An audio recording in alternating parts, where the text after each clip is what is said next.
February 6, 1931. These words are my own for me alone, and nothing I write here is meant to be binding. Dear Diary. I am supposed to start with Dear Diary, but Daddy is very strict about what I say and how. Daddy said writing this diary would teach me to write better, and that is very important, but I have to write that at the top of every new part. Daddy said he would never read my diary, but if I did not write that part at the top for every new part, then he would whoop me. I asked how he would know if he never read it, and he said he would just know. I believe him. I was very careful when I asked Daddy if it would be a bad whooping or a regular whooping, and he asked me if I remembered when I got whooped and peed pink.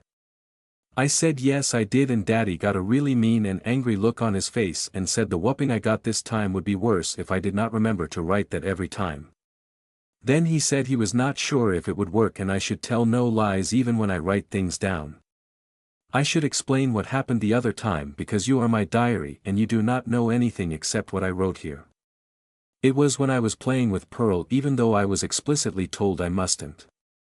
She kept telling me she knew a fun game and she gave me one of her toys to hold, then she took my hand and pulled me along. Part of the game, she said, was that we had to go into her family's shed. Her sisters and older cousins were there and they all had sticks and things. They started hitting me over and over and kept knocking me down and would not let me leave. I was lucky that everyone in Pearl's family that isn't a daddy is a girl, and they were not very strong. I bunched up into a ball and I shouted what Daddy told me to shout if anyone ever hurts me, and I do not think I can get away. With this blood shed I pay you furfur. Exact my revenge. Daddy said it sounded convincing, and if it came to that and furfur list end I would not be much worse off. I remembered it because furfur always sounded like an awfully silly name. Pearl and her sisters and her cousin ran when I said that and I went home. I cried and cried the entire way and I fell down a lot because my leg hurt where I got hit. I even scuffed my bottom lip and chin on the road when I fell on the path up to the house because it's a hill and it's steep in places. When I got home I told Daddy what happened and he got really angry.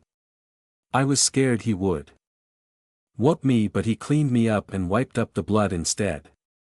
He asked me lots of questions about what happened, like had I played with Pearl before and how did I get away.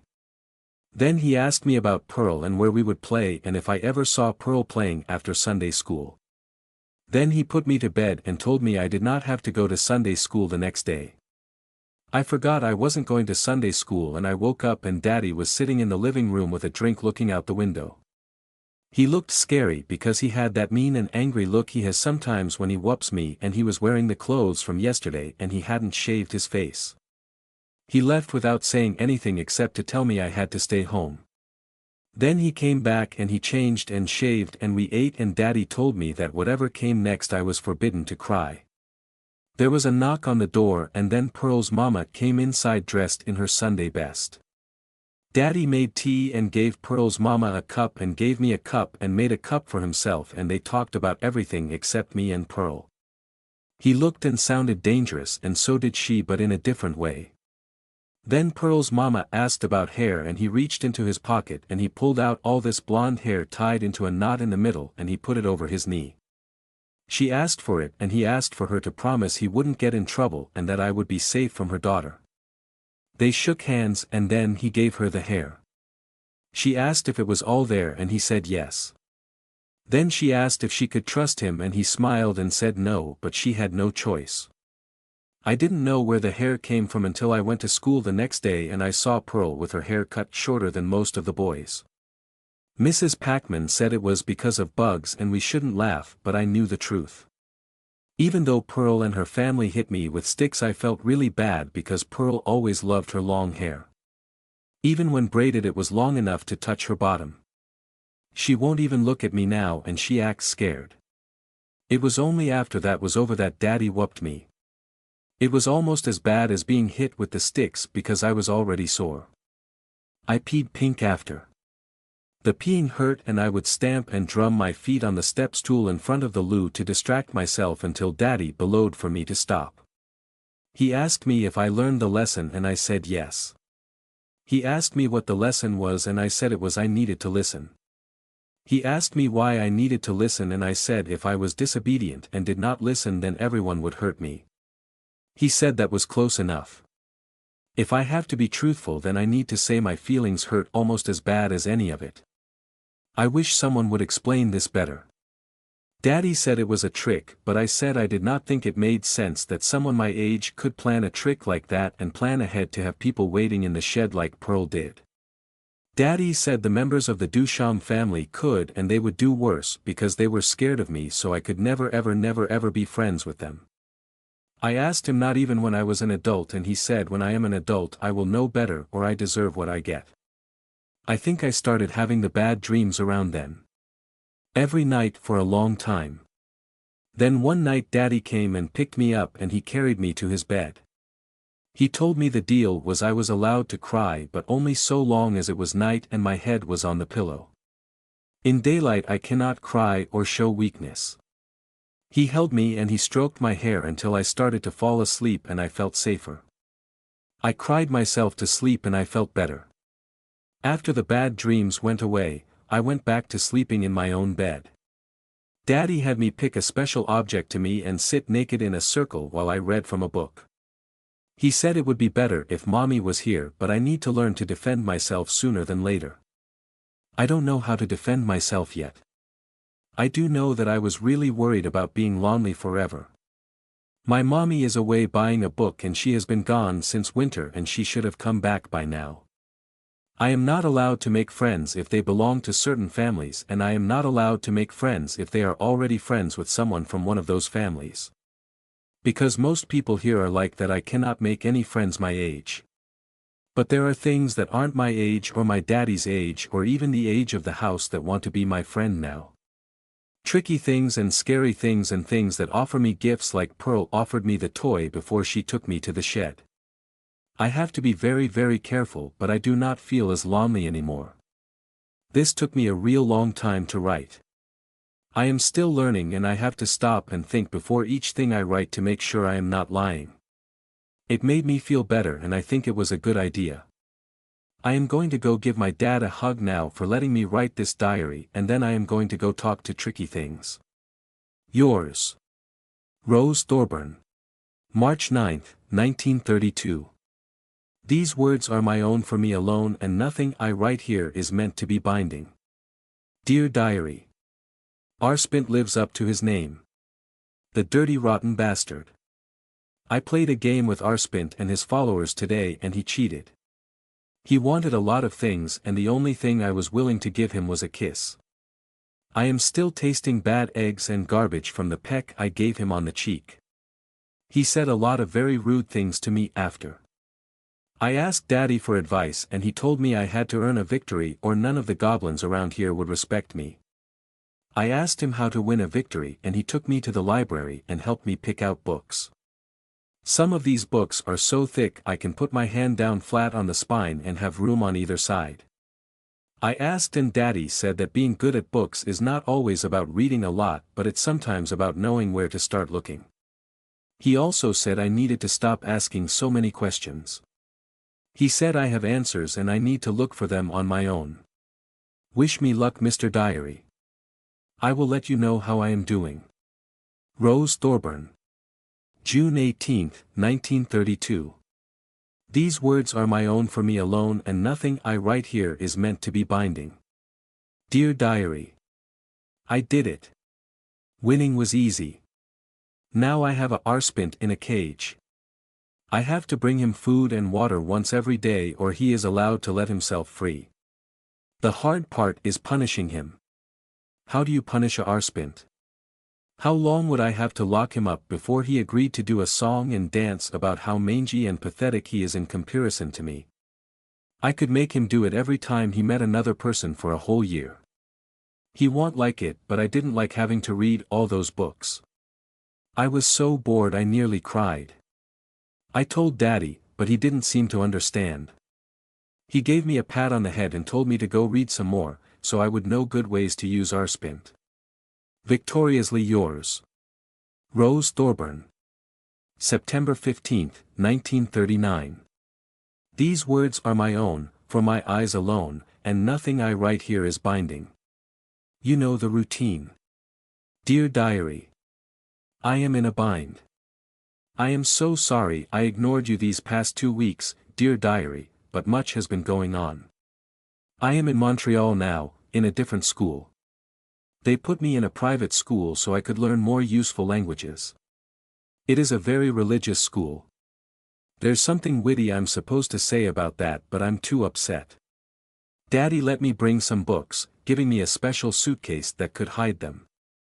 It has been so dull, and the school is so strict, I don't have much to occupy myself with. I would explore the school and meet the goblins and ghosts in the darkest corners, but they watch us like hawks watch mice. I've only been here a week and something happened.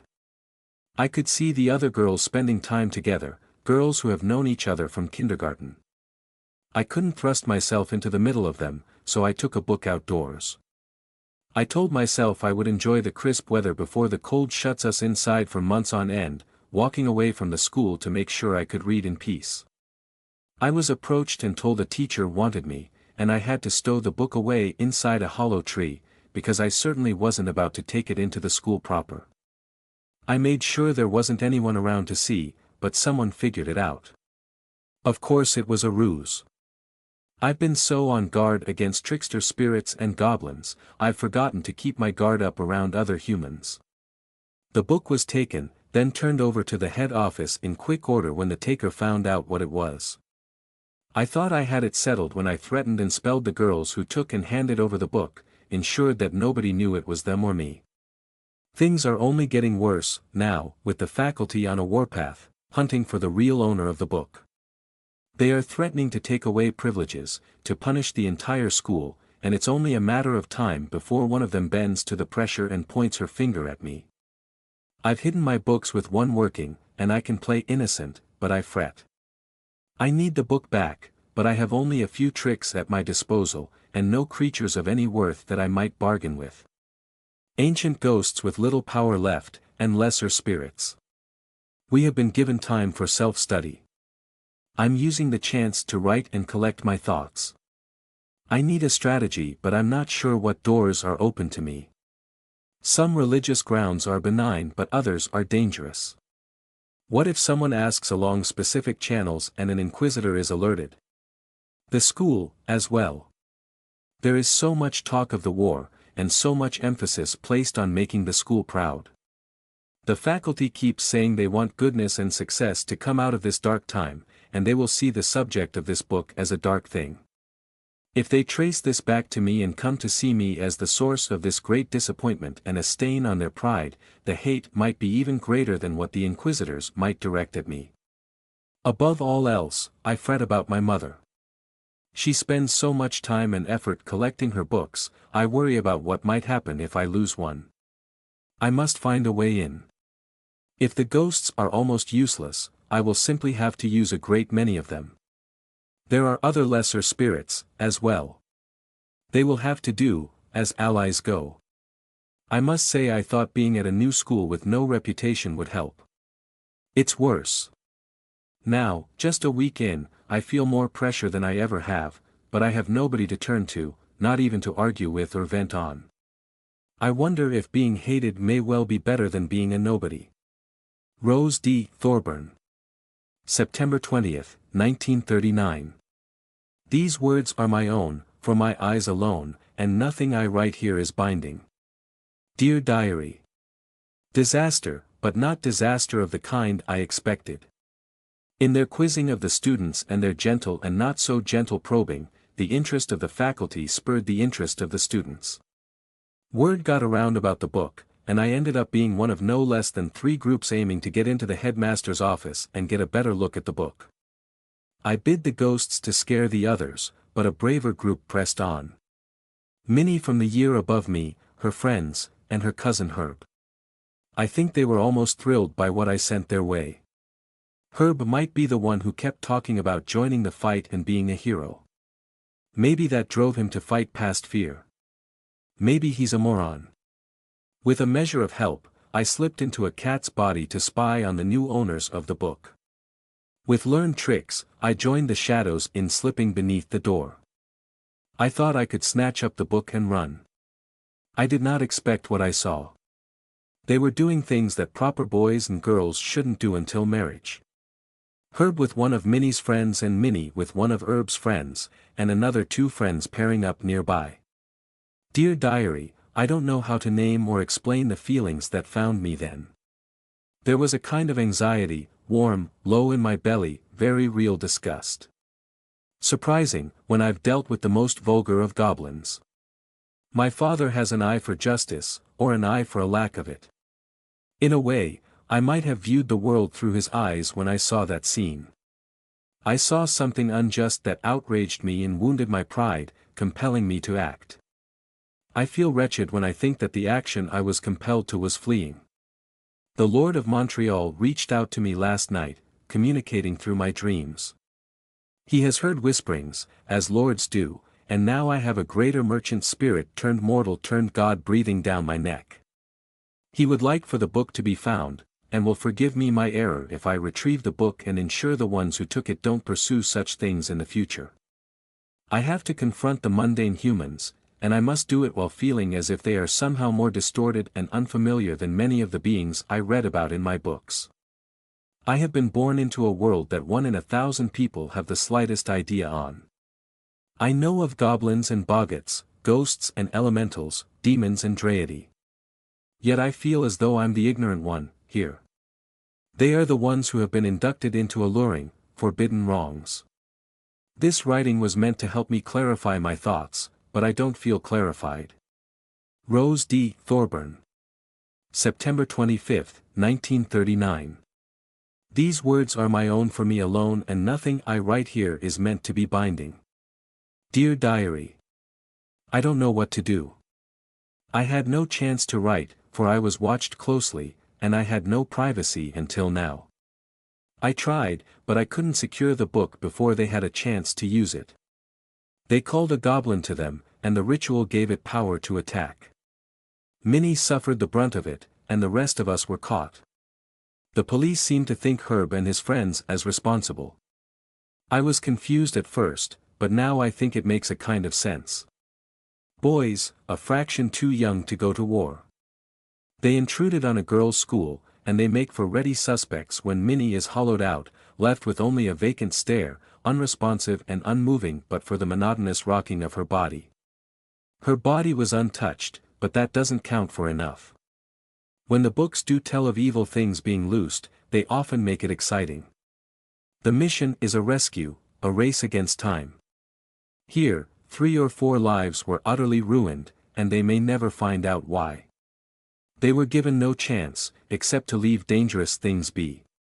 A practitioner could have done more to help, but I am more a novice than a full-fledged wielder of power. I caught the goblin, I kept the scene clear. I was there when police arrived to answer the screams, and now I am a witness. I don't understand it, and I don't know what my place in this is supposed to be. The books say the ignorant may rewrite their own memories. Perhaps they will blame themselves. Perhaps Herb and his friends will convince themselves they were responsible. That strikes me as being nearly as horrifying as anything that happened to Minnie. They may instead choose to let their recollection of what happened to Minnie fade from their minds, a curious incident they don't let themselves dwell on. I just sat with my pen poised over paper for long enough I needed to dip my pen again.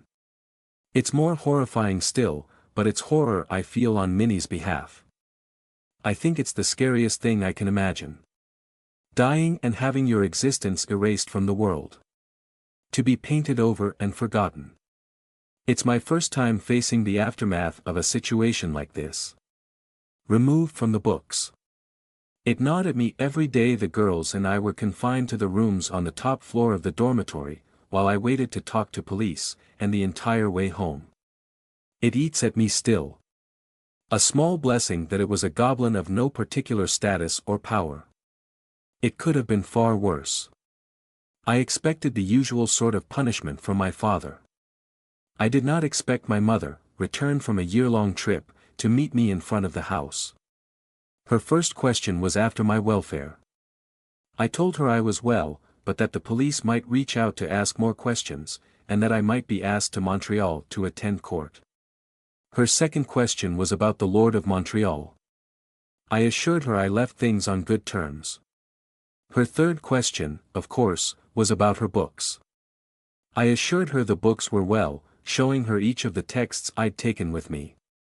With that, she left to return to her study, leaving me with her detestable snake and with father.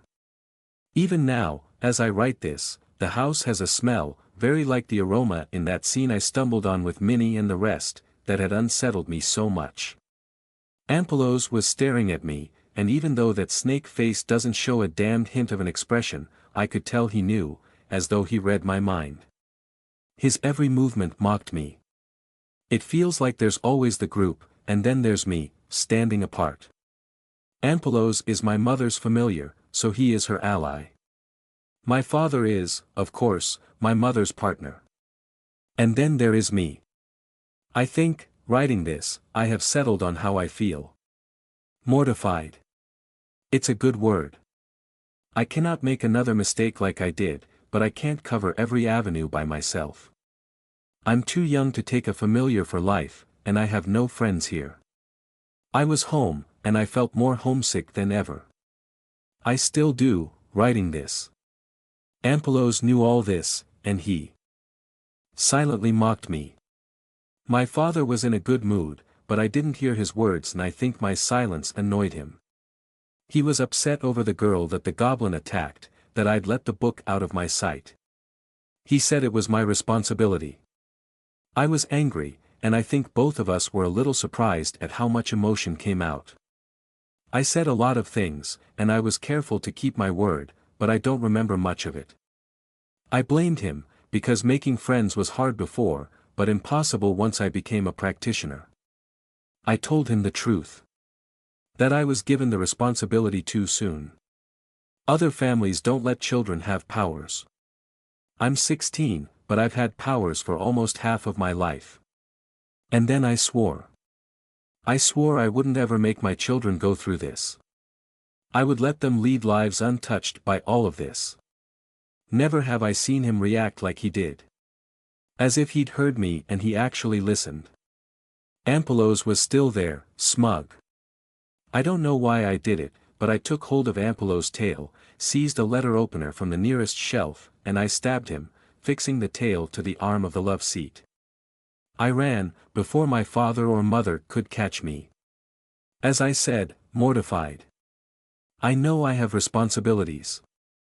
I've done irreparable damage by swearing an emotional oath. One I'll have to keep or be forsworn. I know I'll have to go back and bow my head, accept my due punishment. It's well after dark, and writing is getting harder as even moonlight is harder to come by. I'm sitting out of sight, using my book pack as a seat, but trouble is sure to find me. I almost hope it will. I don't know what to do. Rose D. Thorburn. September 25, 1939. Dear Diary. I'm not going to write the bit at the beginning. I know there is no use in it. It doesn't protect me or do anything. I've known for a good while, and right now feels like a good time to make a change. I'm fairly certain I never made a promise, more because my father wouldn't have exacted one from me than because I remember anything that well.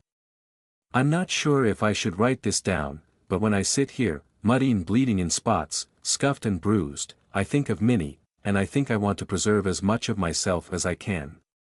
Even the gory bits. I found trouble. Eamon Behaim. Years older than me, visiting home while an injury heals. An enemy. He mocked me, following me, and it took me minutes to realize why he wasn't doing more. My mother was back, and he was scared. I called him on it, and I offended his pride. He teased me, a working of spirits to bring raindrops down from leaves overhead, and I retaliated by throwing down the clay doll I keep Arspint inside, giving an order to attack. Something of an overreaction. I didn't think that a soldier might be carrying a firearm. I had to order Arspint away before he could kill my oldest servant, and Eamon closed the distance, and pressed the gun to my head. I spat in his face, he grabbed me by the hair, and we fought. I dug my fingernails into his bandages, He tried to throw me over the edge of grass so I might fall in the lake, and I pulled him after me. Like my argument with my father, I can't say everything that happened. It was stupid, ignoble, and animal. I look at him now, lying still beside me, and I think maybe Eamon was just as scared and frustrated as I was. A different kind of fear and frustration, but it was there. Somewhere along the line, he decided to let me win. I ended up above him, pinning him. He didn't expect me to call Arspint back, and have the lesser goblin bring me the dropped firearm. With a gun to his head, he refused to say uncle. To relent in the simplest, smallest way. I think that was when I realized we were the same. There was only us. And Arspint. But allowances must be made. He kissed me, and I kissed him back. Things went to natural places from there. I'm enjoying sitting here, watching Eamon's bare chest rising and falling. He has a bloody nose and it's making him snore, and I like that. When I'm writing, Dear Diary, I sometimes like to think that you're communicating with me, when my thoughts clarify and I can jump to new ideas. It's sad that I give you an identity, when you're only one of a long series of notebooks, but I'll hold to the idea because it makes it easier to put pen to paper. If you were communicating with me, I'd think you just pointed out how Eamon and I were connected in the heat of the moment. You might be telling me I could have an ally in this. A way to make up for the damage I've done to my family with a careless oath. But Minnie is still fresh in my mind. Trusting the wrong person is a telling mistake, with consequences and damage. And I think of my first diary, your predecessor. Of Pearl, who offered me an enticement before dragging me off to where I could be beaten. I don't know what to do, but it's a more comfortable sort of doubt. At worst, I have an enemy I know, and that's better than having and knowing nothing at all. My predecessors will have to bear with me. RDT. The pen scribbled across the paper. Weapons. A knife, a larger weapon if I could manage it. A gun would be ideal but hard to find. Different others had different drawbacks and weaknesses. Ideally, I'd be able to pick up an assortment of weapons in a variety of materials. The problem was, I wasn't sure where I could get those things. That raised several more questions. I needed a better way to get information. Internet. I needed a way to buy supplies, if my cash reserve ran out. Money. I switched to another piece of paper, this one headed with the word needs. Beneath clothes and a brief shopping list of food staples that would last me a while, I added the 2 new points about internet access and needing to contact the lawyers. I hesitated, then added other points. Joel's car and keys, which I had borrowed, needed to be returned, if they weren't already. Rose needed assistance. I needed allies. The council meeting was this afternoon. 3 hours before sunset and 3 hours after, would be free from interference. I needed a way to get some control over this situation. Enemies at the gates, I'd phrased it. I tried to write down everything I could possibly need to do. Stumped, stalled, I put the pen down and stood from the couch, stretching my back where I'd been hunched over the coffee table. The mirror beside me was empty. My reflection was absent, as was Rose's. I saw only a living room where the books weren't quite so scattered, where the shelves were full and no cardboard boxes sat beneath. There wasn't a pile of dishes in the corner where I'd left them on my side of things. Oatmeal, again. If I didn't manage a good shopping run, I'd be moving on to wild rice and cans of black beans. The house felt a little more claustrophobic than it had, before. As large as the house was, it was old-fashioned with a very closed concept, every room separated from other rooms by walls and doors. Were it the furniture and furniture alone, I wouldn't have a problem. But Molly had made a long series of messes in packing up grandmother's things, leaving the job half done, and her things were still here, untouched. Navigating between furniture and over the boxes and piles of books made me constantly aware of the space around me. When I had some time, I could do some tidying up. For the time being, though, I had too much to do. I settled for a breather. I stood in the window, my back against the window frame, helping to hold the curtains and shears out of the way. With my newly acquired second sight, I could make out the spirits that infused everything. Just as I might focus my eyes, I could focus this sight. I could train it. According to Essentials, some practitioners would train their sight to focus on things better suited to their talents. Imagery would take hold. Spirits were the most basic and oldest option when it came to manipulating the physical world through the esoteric. One object as simple as a pencil could have a host of spirits inside it, representations of the purposes the object had, its nature, its elemental makeup, ownership, and many, many other qualities. Shamans, then, were practitioners who worked more or less exclusively with spirits. They would be able to find and interact with more powerful spirits. Not simply the spirit of one particular stone, but the spirit of all stones for an area. I was thinking along those lines because I couldn't help but wonder if what I saw was one of those shamans at work. A boiling cloud of what might have been vapor, a haze, sat over the city. It was as though storm clouds were rolling in, and they were doing it at ground level. At times there was a fluidity to it, as though the nearby lake had swelled and swamped the area, waves rising and falling, only periodically allowing buildings to be seen, where they dipped low enough. This wasn't water or water vapor. It was spirits. I shut off the sight. The scene I saw without magical aid was an ordinary one, a simple snowfall, with clouds in the proper places. My view of the buildings was still limited, periodically obscured, but only by snow. There were things outside, as there had been last night. Daylight wasn't safety. It only meant that the others without human forms had to stay out of the public eye. I sighed.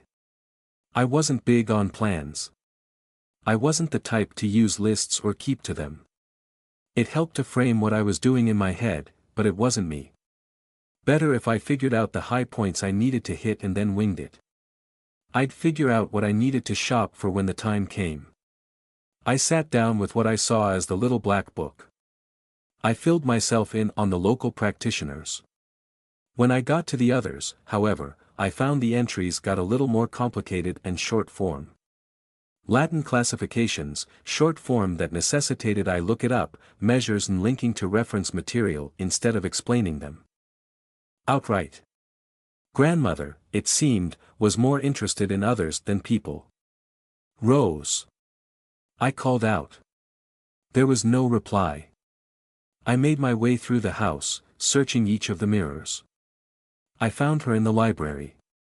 Rose, I said. She sat on the floor. Her hair had pulled free of the brooch, and she was surrounded by books. Damn, she looked worn out.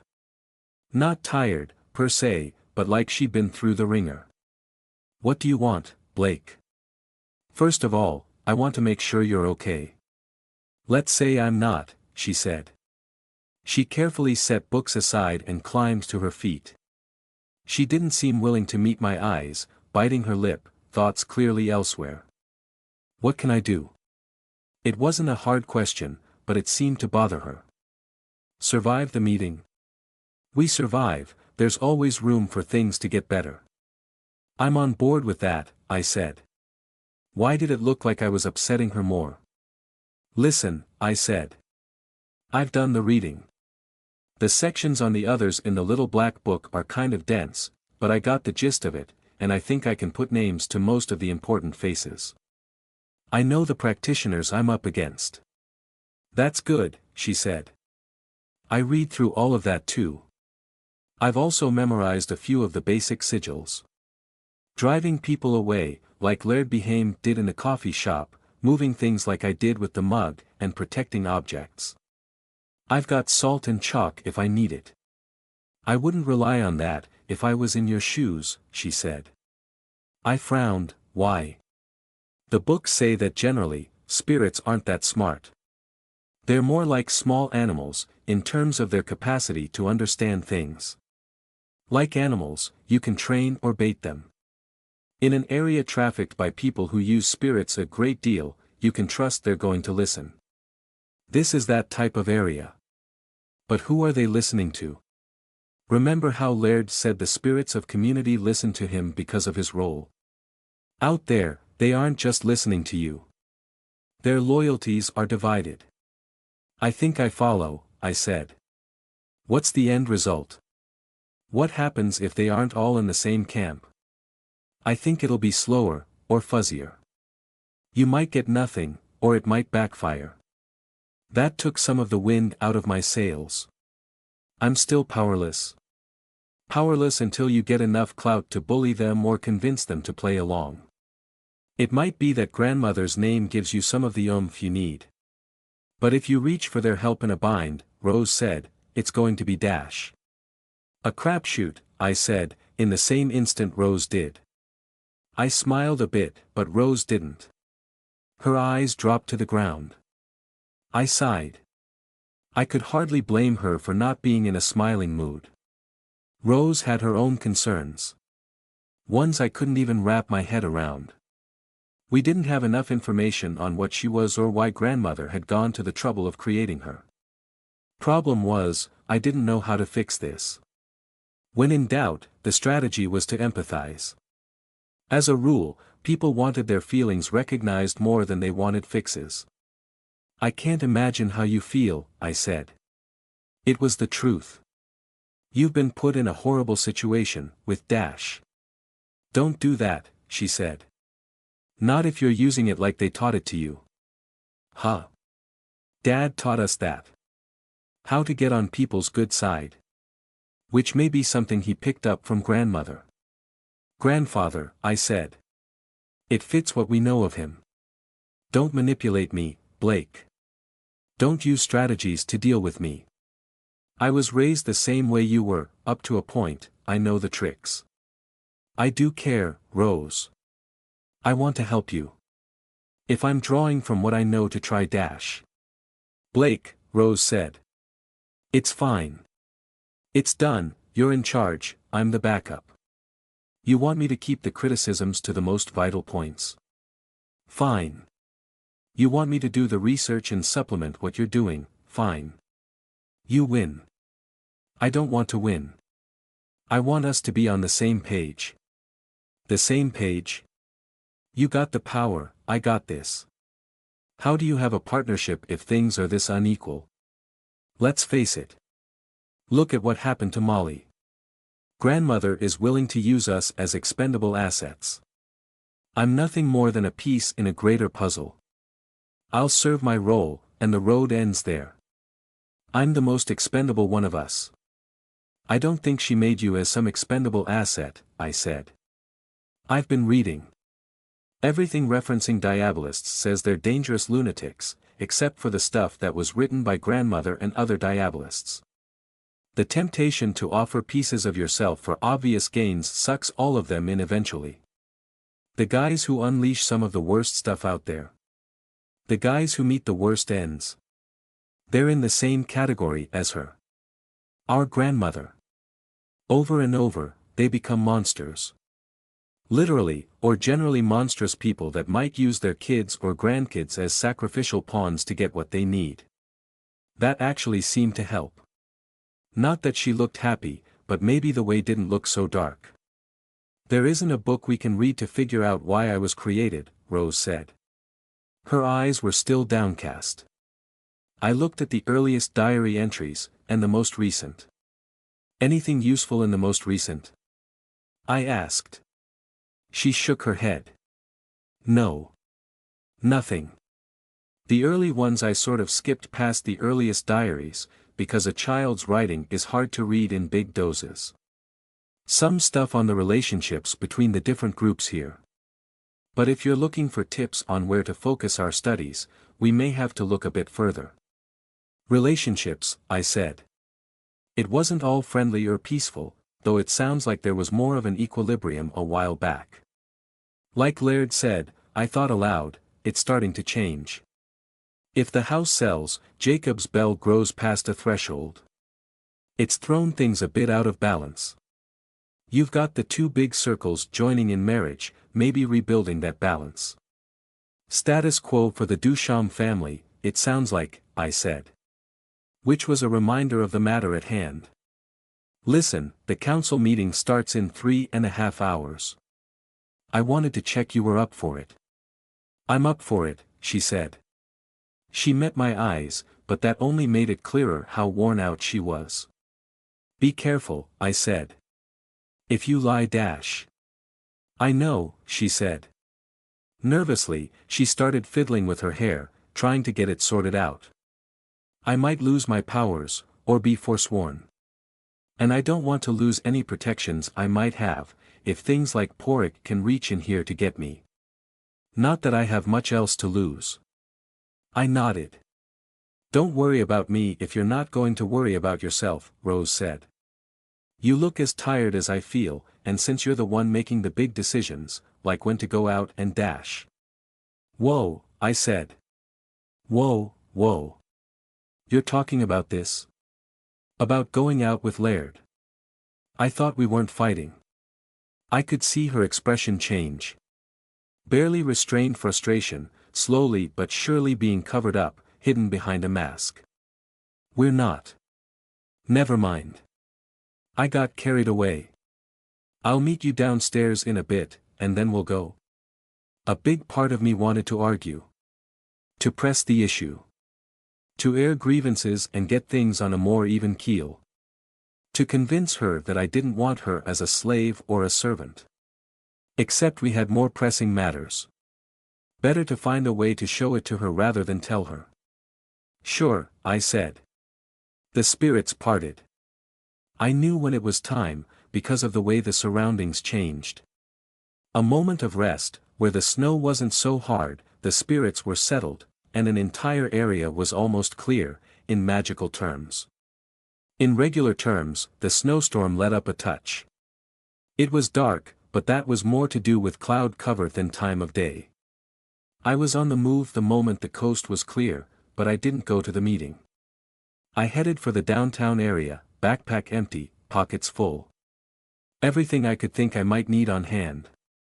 Fireplaces and stoves. No. Dollar store. No. An old-school ice cream shop complete with the benches and the tall glasses for fondues and ice cream floats. I settled on a general men's store. Knives were on sale, but I didn't like the idea of using them. Too short a reach, against the sorts of things I would be fighting. I did like the look of the ice picks and hatchets. Prices on the picks hit the hundreds, while I could manage a hatchet for as little as 40. Wooden baseball bat, a touch less expensive. I added the weight of a loop of chain to the cart as well. Then I stepped into the corner of the shop where they handled bicycle stuff. Cheap side mirrors were about $4 for a pair, round mirrors about 6 inches across. I checked that I could see Rose inside and grabbed 20. I think she might have actually smiled, when I glimpsed her. I did another circuit of the store. There were rifles and guns, but those started at $150, and I had little doubt they'd stop working in a pinch. Many others would be immune or too hard to kill with a regular gun. In terms of cost-benefit, I'd rather have more mirrors. If I couldn't get a gun at this point, the bow and arrow set stood out as a tempting alternative. It helped that there were others who were vulnerable to wood and not metal. There were problems in terms of cost, though. At $90 minimum, it was just outside of the range I was willing to pay. And, when I thought about it, it would be hell to practice if my movements were limited to the interior of Hillsglade House. It would take too long to learn. I had basic weapons for self-defense, plus a few tools, which would have to tide me over until I got further in my studies over the magic stuff. When I approached the counter to pay, I got stares. It made me wonder if the process of awakening had changed anything about me. Or if they were enemies. I made my way to the next store. A general catch-all bargain shop, a little better than the dollar store I had passed. Expanding beyond the one pair of jeans would go a long way for my sanity. So would having decent soap and shampoo. Even different laundry detergent would help. I grabbed all of the toiletries, a few spare t-shirts, a sweatshirt and added a $30 pair of jeans, just so I had something besides underwear to wear in a pinch. It made me feel better, knowing I had the stuff, feeling the weight of it in the shopping basket. It left me roughly $20 to get food, but I could stretch a little money a long way on that front. I was happier having permanent things, new things. Even if they were cheap shirts for 75% off. If I had more money in general, I would be a shopaholic or a hoarder. When I headed to the front of the store, a young boy got in my way. Just past the brink of entering adolescence, pale and brown-haired. My first thought was other. The memories of the things that had attacked the fake delivery man were fresh in my mind. It wasn't very much human. "You're Blake, aren't you?" I nodded. "Do you recognize me?" I nodded again. "Molly's younger brother." When he didn't say anything, giving me a death glare, I said, "Christoph. Hey, listen. I'm sorry about your sister." "Why are you sorry?" he asked. "Did you do it?" God damn, the way he could say it as if I had with a hardness in his voice. That had to have been something that the family had imbued in him over the years of fighting. Something he would have picked up. It was the kind of accusation that had enough weight to it that even an innocent target could be put off balance and made to consider the question. "No, Christoph. The police already cleared me." "That doesn't mean anything." "Did you kill my sister?" "No," I said. "Not unless murder by omission is possible." "I didn't." I could see Callan approaching, giving me a bit of a wary look. His mother wasn't far behind. Callan was almost 30.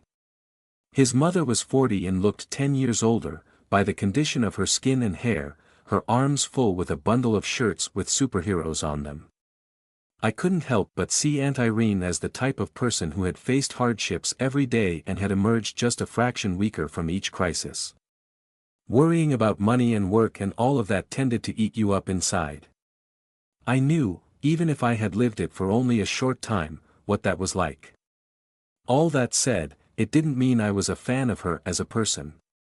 Callan frowned as stopped behind Christoph, putting his hands on his little brother's shoulders. "I was just saying to Christoph," I said, "I'm sorry about Molly." "You have my condolences." "But you still didn't waste any time in taking the house," Callan said. His glare matched those of Christoph and my aunt. "Ah, someone told you?" "It's in the papers," he said. "Every day, talking about Molly, talking about you. Who's the new heir, that sort of thing." "I didn't have much of a choice in any of it," I said. "I don't want the house or the baggage that comes with it. At this point, I'd be pretty happy give up all the money and walk away from all of this without anyone getting hurt." "But you're living there," Callan said. "So you must want some part of it." "It's complicated," I said. I expected his mother to rebuke him, to respond to the callous comment about Molly. She was cold before she died, I thought. What I said was, she was one of the very few family members I ever liked, honestly. She was a friend to me. I meant it when I said I'm sorry. "She wasn't your friend," Aunt Irene said, and her voice had that accusatory hardness that Christoph had picked up. Her eyes narrowed, an expression to match her tone. "Every other second I look at you, I wonder how you're responsible." How, not if.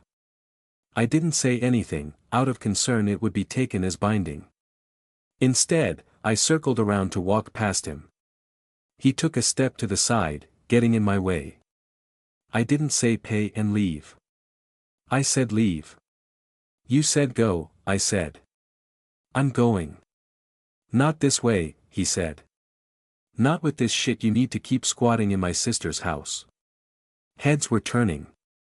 We had the attention of every shopper and employee in the store, now. I thought of Rose's recent surrender. I didn't agree with it. It wasn't what I wanted, but I didn't want an issue here, either. "Fine," I said. "Let me give the basket to the cashier dash." "Don't be an asshole," Callan said. "Go put it all back on the shelves and racks." I dropped the basket. "No. But I'll leave, without buying, without incident." You win, Callan. He smirked, but when I turned to go around him, he reached out and put his hand on my shoulder, maybe to slow me down so he could get in my way again. I shoved him, hard enough he stumbled 3 steps back. Before anything further could happen, I headed for the doors. More for his sake than mine. I wasn't forgetting the consequences of missing the council meeting, as I thought that. I was. The sound of running footsteps made me stop. The expressions of the cashiers to my right clued me in. I reacted, half turning, bringing my arm up. The arm wasn't in position to deflect the worst of the hit, but I was more or less ready as Callan did his damnedest to sucker punch me. It hurt, but it was only pain. No disorientation, no loss of consciousness. My retaliation was automatic. I hit him, fist to face. He reeled, bending over to the point that I thought he was going to do a somersault. But I was already swinging the follow-up strike, waist level. He hit the ground, rolled onto his back, and he didn't get up.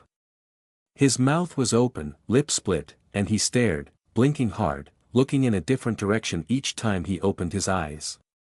Employees came running, as well as 1 or 2 male customers. I backed away, hands raised.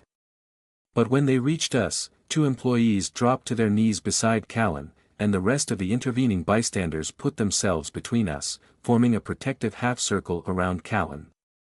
6 of them, and another 14 or so bystanders. He hit me first, I said. You shoved him, a man said. He looked 50 or so, but had a walker, oddly out of tune with his age. That's not how it happened and you know it, I said. The man said, I know you're that guy in the Hillsglade place right now.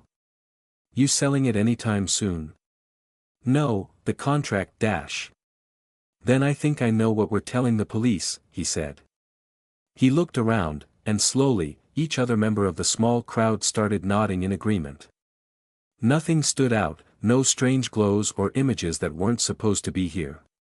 No others were in the area. When I turned to more basic elements, I could see how active the spirits were. Nothing too unusual, though this was my first opportunity seeing how the spirits traveled back and forth between people, maintaining relationships. If I unfocused a bit, they almost looked like ribbons or cords, connecting people throughout the area. 3 of the ribbons stood out from the rest. 2 straight, 2 narrow. They were like spears that had penetrated Callan, Aunt Irene and Christoph and plunged into me. Forced connections between us. Too direct to be natural. Someone had aimed them at me. There were rules, though. No interfering with or attacking anyone else in the time leading up to, during, or after the meeting. Had this been done beforehand? Had things been set up so that they'd get in my way at the first available opportunity? Or had someone found a loophole? I wasn't sure I had a chance to debate it. A cashier was dialing on the phone, her eyes on me. In that moment, I saw Laird enter the store, not in uniform, but wearing a long coat, cheeks red from the cold. He surveyed the situation. Mr. Thorburn, he said. Officer, I said. Pretty prompt response to a call that hasn't been made yet. Are you getting smart with me? He asked. I shook my head. Only stating the truth. He gave me an appraising look. Yes. I imagine you are. Katie, you can put the phone down. He's right, there isn't a point. He had a few harsh words for the fellow there, the guy with the walker said, then shoved him, they exchanged blows. That so?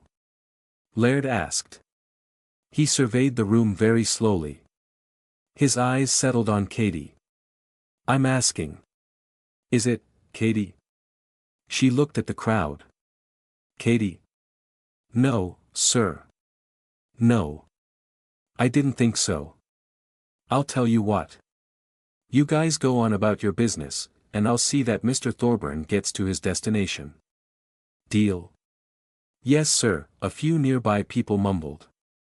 Mr. Thorburn? He asked, giving me a sharp look. Sounds good, I said. I don't think I heard that clearly enough, he said. His stare was a level one. Right. He wanted to play this game. I wouldn't be buying clothes, toiletries or groceries, it seemed. I'll go with you, I said. Good, he responded, smiling. We went on our way. I hadn't turned off my second sight, and I saw how the spirits were shifting. People were milling around the area, which was more like an extended strip mall than a true downtown, but the spirits diverted them from taking one side street. We turned down that street, and were soon joined by Andy and Neva. The witch hunters. I assume they aren't bound by any neutrality rules, I said. No, Laird said. But if they wanted to kill you, they could enter your home and murder you in their sleep. The girl smiled, giving me a look. Confident, brash, if I remembered right from the vision. Her brother kept his eyes straight forward, watching the ground for slick patches and lumps of snow he might stumble on. He was burdened down with bags of stuff, while she strutted. I'd read up on the locals. What had the little black book said? They were witch hunters in service to Jacob's Bell. Killing or punishing any other or practitioner who strayed too far from the rules and made life inconvenient. Half of their payment came in the form of hard cash. Half was in either trinkets they could use on their job or knowledge. We approached a church. The area was desolate. I saw the woman with a blur for a face pause outside, waiting for a man to hold the door open. She was the one who'd molded the other who'd pretended to be a delivery driver. I saw her deliberately put the little Everlit cigarette out before entering. A church wasn't my first guess for a meeting place. Inside, Laird walked me to the front, where his family sat in the front row of pews. He paused, bending down to talk to his wife, and I walked on, my eyes taking it in. All eyes were on me, in turn. It made for a kind of pressure. Like all of the bad parts of public speaking without the ability to say something and give off a better impression. Behaim's Circle, Chronomancers. Domains situated in scattered residences across the city. I was familiar enough with them. Sitting in the aisles opposite the Behaims was the Dusham Coven. According to the little black book, their line was purely female, and their craft was taught to women only. Easy enough, when any Dusham woman would give birth girls only. A large family with strong ties to many of the surrounding areas, the family had earned a measure of prestige and power by marrying off their daughters and cousins to others in Ontario, Quebec, and the northeastern states. Enchantresses. What were enchantresses? Essentials had filled me in on the basics. They would be focused on altering relationships. Influencing people, influencing things. An object could have its owner reassigned, so it might find its way into someone else's hands, or be tethered to a location, so it would continually end up there. On the higher end of things, people could be altered, with an enchantress literally stealing someone's love. On the very high end of things, familiars could be claimed by an enchantress that didn't already have one, among other general bends and twists in more fundamental rules. In short, they were the most likely culprits for sending Aunt Irene's family my way. A middle-aged Aboriginal woman sat alone, and nobody sat near her. Mara Angnikak. She straddled the line between practitioner and other. When Jacob's Bell was first settled by colonists, she was already here. The notes had marked that she was very reserved, but she harbored a horrendous amount of hatred for the rest of us. Grandmother had written out suspicions that she was illiterate, arguing it would explain why her talent seemed to be limited to what she could teach herself. Centuries of such teaching and experimentation, but limited nonetheless. Being a practitioner inevitably meant losing a bit of your humanity and becoming a bit more other. My new eyesight was a part of that, one step along what could be a long journey. Mara Angnikak had nearly finished that journey before stopping. Or she had to have, if she was that old. She was here before Europeans came to Canada, and chances were good that she intended to be here well after we were gone. A girl slouched in a seat. Her familiar wasn't in its mortal form, but was ethereal, with all of the mass of a grizzly on the front end, and a tail end that looked like that of a fish, the features an incoherent blend of different animals and plants, different features being emphasized as I looked longer. Her stick tapped the floor with no rhythm at all. She'd seated herself nearer the others at the back than the two big families. I recognized her as the one who'd been shouting at the rabbit. She would be the Briar Girl. No other name. A recent addition to the local population, as of 6 years ago. She apparently lived full-time in the woods and marshes behind Hillsglade House. Grandmother's suspicion? She had contracted with a familiar too powerful for her to handle, creating something that was less a partnership than a practitioner dominated by the spirit. The bare thing would be the familiar, the stick her implement. Johannes, the sorcerer from the north end, was already sitting, but he'd chosen to sit among the others, near the back, rather than anywhere near the two families. His dog sat beside him, a breed that could easily look silly, given the chance, but it managed to look noble. It helped that the lights behind the dog seemed somehow brighter, the rest of the room darker by contrast. Others continued to appear, and it seemed as though they had been arriving for a while. They avoided the pews and stood around the edges. Where they clustered, their bodies blocked the wall-mounted lights behind them, and the room darkened. I found an empty row and sat. I put the backpack down on the pew beside me and fished out a pair of bike mirrors. I adjusted the zipper, and zipped up around the prong where the mirror was supposed to fit into the bike handle. It stuck up, facing forward. Easily an hour passed before the influx of others started to taper off. My mouth was dry, my heart pounding, my face hurt where I'd been hit, and my hands hurt more. Above all else, I was realizing what I was up against. These weren't pages in the little black book. They were enemies of mine. Virtually all of them. A lot of them would kill me. A good few would probably do worse things than kill me. This wasn't quite what I had expected. I'd expected a few practitioners. Not everyone. Blake, Rose whispered. What? I asked, leaning closer. Don't tell anyone that I did the ritual, she said. I nodded. Keep cards up our sleeves. That was how we needed to think. But we couldn't be wilting flowers, bowing over if someone so much as looked at us the wrong way. I could do that for Callan, but not here. A woman from the Duchamp family was talking to Laird, off to the side. She might have been the one who was talking in the vision I'd had. Not the oldest Duchamp woman here, but she had a kind of presence.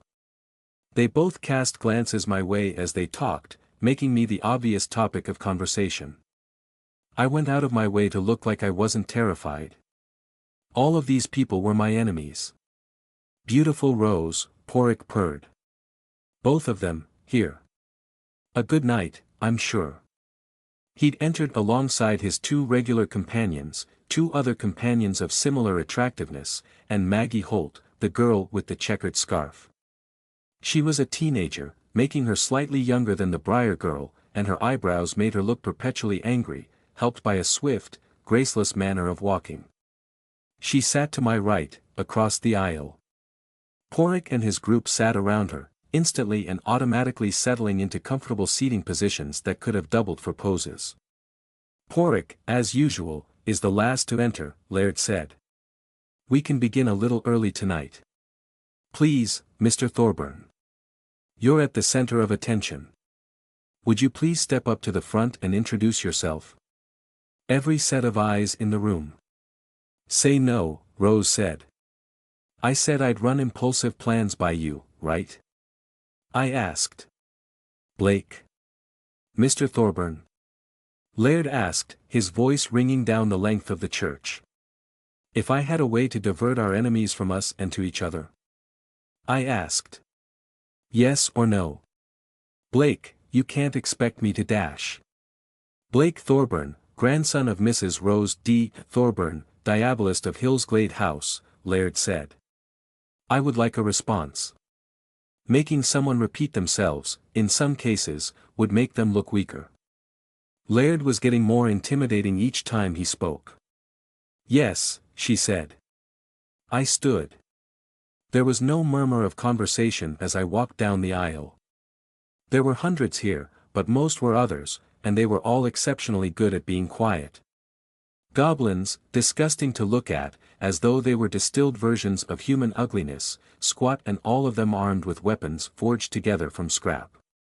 Ghosts, ethereal and exaggerated in appearance, forever marked with their causes of death, twisted by an imperfect recollection of what they looked like and who they were, before. Fairy, in myriad shapes and forms, and spirits. The other half of the others were impossible to identify. Funny, how many others with the appearances of children were around Johannes. Andy and Eva sat on the stairs to the right of the stage, facing down everyone. Like bailiffs or guards, a reminder to keep the peace. The other set of stairs was blocked by the crowd. I stood at the very end of the aisle, and gripped the railing. In the midst of the faces, of the 20 or so members of the Duchamp coven and 30-ish members of Laird's family, all of the others, I had to search to find the tiny round mirror that Rose would be peering out of. "I'm Blake Thorburn," I said. "I doubt you really care about that, or about who I am." I imagine Molly Walker did her own speech here. I can't even guess how she handled it, or what she said. "I'm an obstacle for you to remove, to get power. I know this. I know you might see me as one number on a countdown clock, with prosperity waiting when there's nothing left. When there are no successors. But you need to know, that thing so many of you are terrified of. That I might learn enough to summon something problematic. It's already summoned." I could see Laird react to that. A shift in the crowd. Some of the kids went pale, in the Duchamp family. Johannes smiled. Mara the Immortal, for her part, didn't say or do anything. Most others didn't seem to care one way or another. Not my choice. I also didn't choose the arrangements my grandmother put in place, I said. I was thinking of Rose, but I didn't need to elaborate on that. Some of you have been baiting me, trying to get me to retaliate. I don't know why, but I imagine there's something at play. I'm not going to do what they want. I'm going to make you guys a deal. I'll make 3 deals. If you approach me and offer a ceasefire, an agreement you won't attack me or help anyone who might, if you make a good offer, I'll take the demon off the table for you and yours. I could see people exchanging glances. That was a maxim, right? A rule of war. Divide and conquer. I could see the looks on their faces. The adults had damn good poker masks, but even they were showing that my words had had an effect. A woman in the Behaim circle reached for her husband's hand, without taking her eyes off me, as though she thought she were the only one reaching for a measure of security. Except almost everyone had a little clue like that. The kids most of all. I'd give 3 groups safe passage. Somehow, with the how of it to be negotiated when I'd done more research. It was interesting, to see how they all reacted to that tidbit. I tried to take it in, taking note of who'd reacted the most. Who was most insecure? Who was more secure? The responses they offered and the scale of those responses told me a lot. The Duchamps were good at hiding their emotions. Even down to the 8 or 10-year-old girls sitting beside their mothers, they showed less of a reaction than many of the Behaim adults did on the other side of the aisle. Johannes was still smiling, and the girl Maggie was leaning forward now, clearly interested. "Hey, that sort of sounds like a threat," a girl said. I turned my head to see the witch hunter. She held a gun. "No, Eva," the boy said. "It wasn't." She pointed the gun at me. I was so focused on the forces arrayed on the benches and around the edges of the room that it took me a moment to process what that meant. A slight pull on the trigger, and I was gone. "Someone say the word," Eva said. "Threatening people could be out of control. Say the word, tell me he's too dangerous to leave alive." "No," Laird cut in. "Not with the things Rose might have put in place. If there are special measures at work, we can't act." Eva dropped the gun to point it at the floor. She smiled at me when I looked up at her face. I can't lie, I said. That doesn't mean you're telling us the truth, she said. I'm pretty sure that's what it means, I said. What you're saying and what you're telling us are very different things, she said. Why are you focused on your seat? You left something behind. Right. Enchantress. She could see the connections between things. I have help, I said. Help my grandmother left me. I could see her eyes studying me.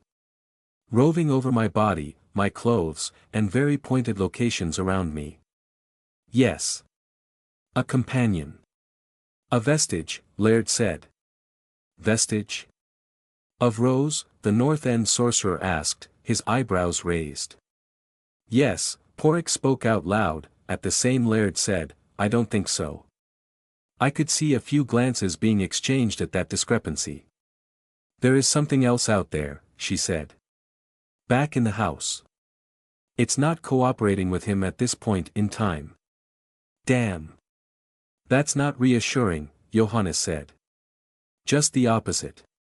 A mad dog running rampant is often scarier than a dog on a leash being set on targets. It depends on who's holding the leash, doesn't it? I asked. The sorcerer dipped his head in a single nod, it does. Which is why I said often.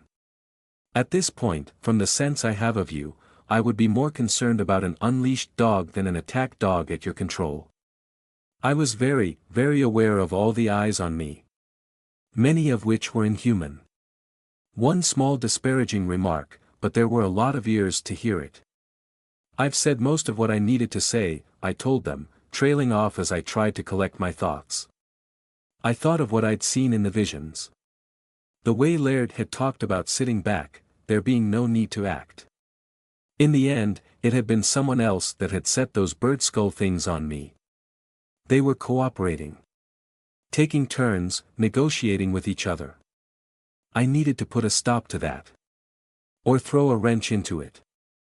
And I had to think of Molly. I'm making one more offer. An altered version of the deal I just gave you.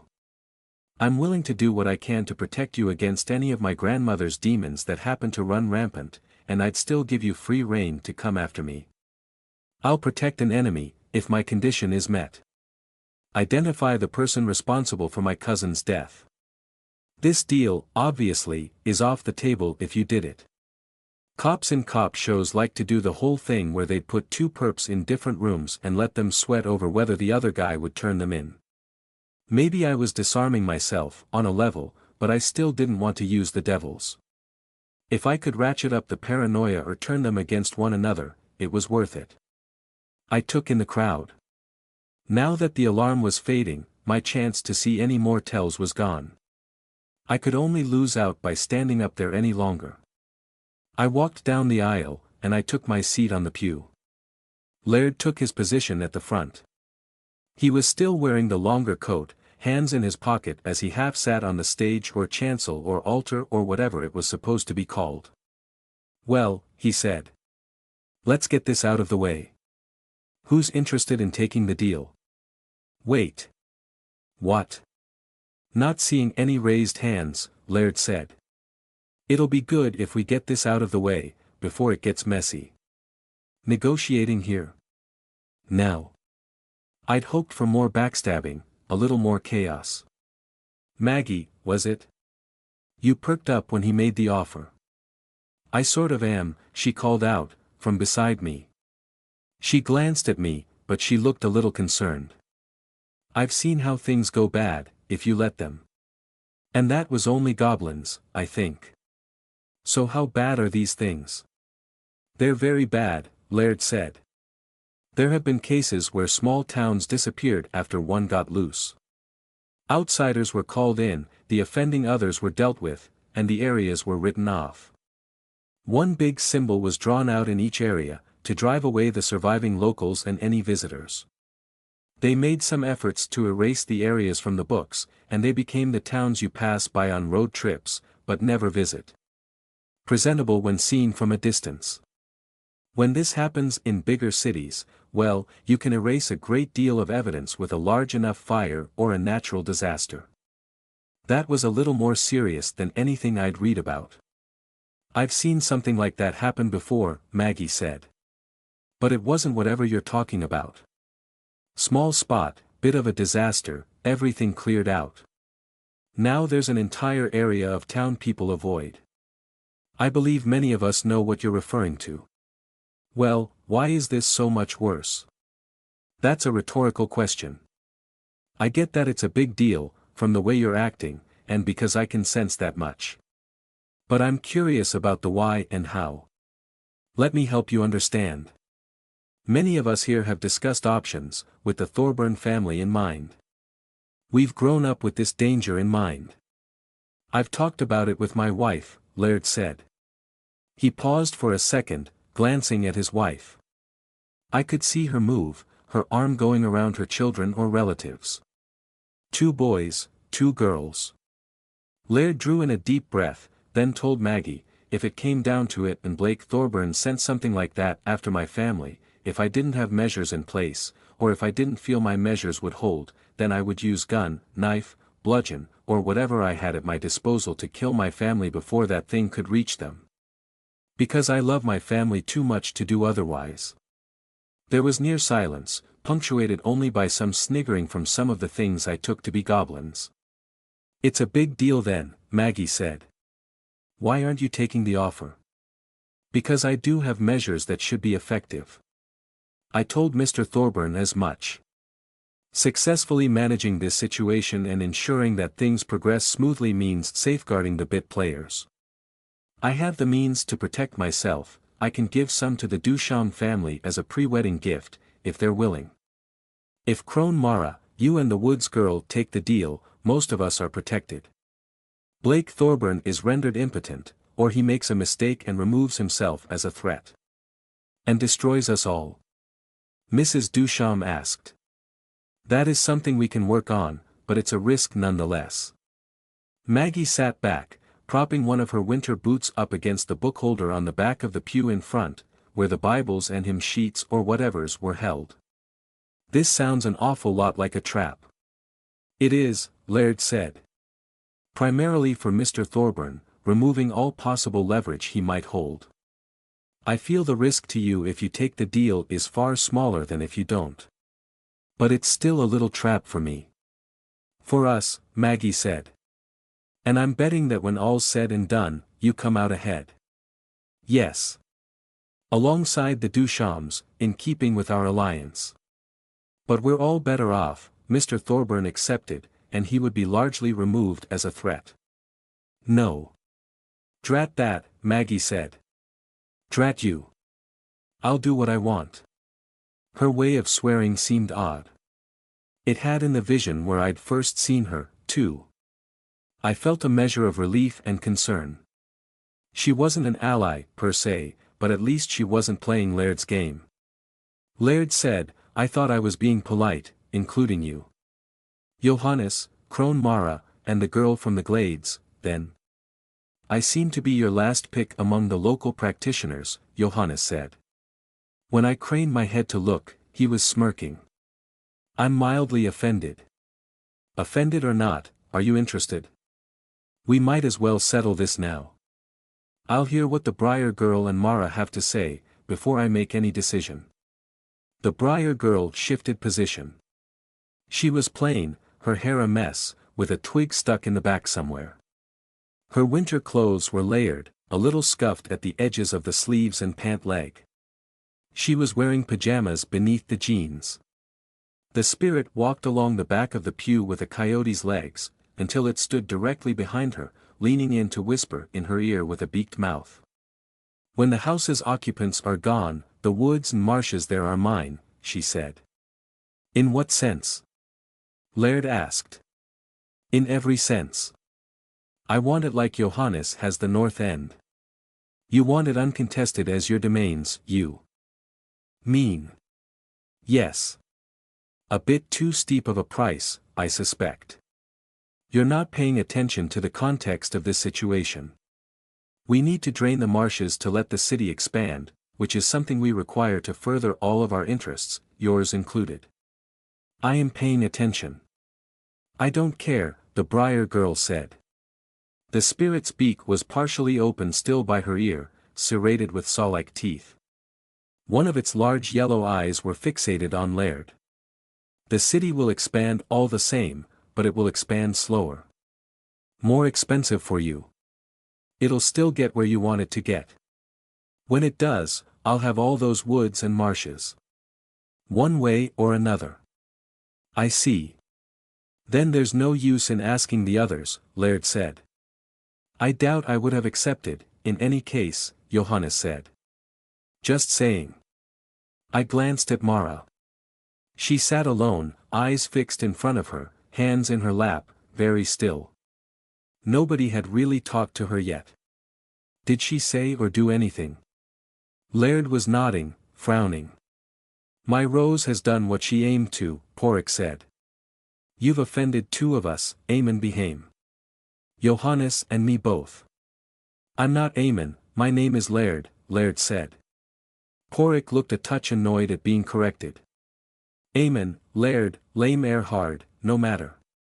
You've wounded me, ignoring me in this critical moment. I have far more to lose than you, don't I?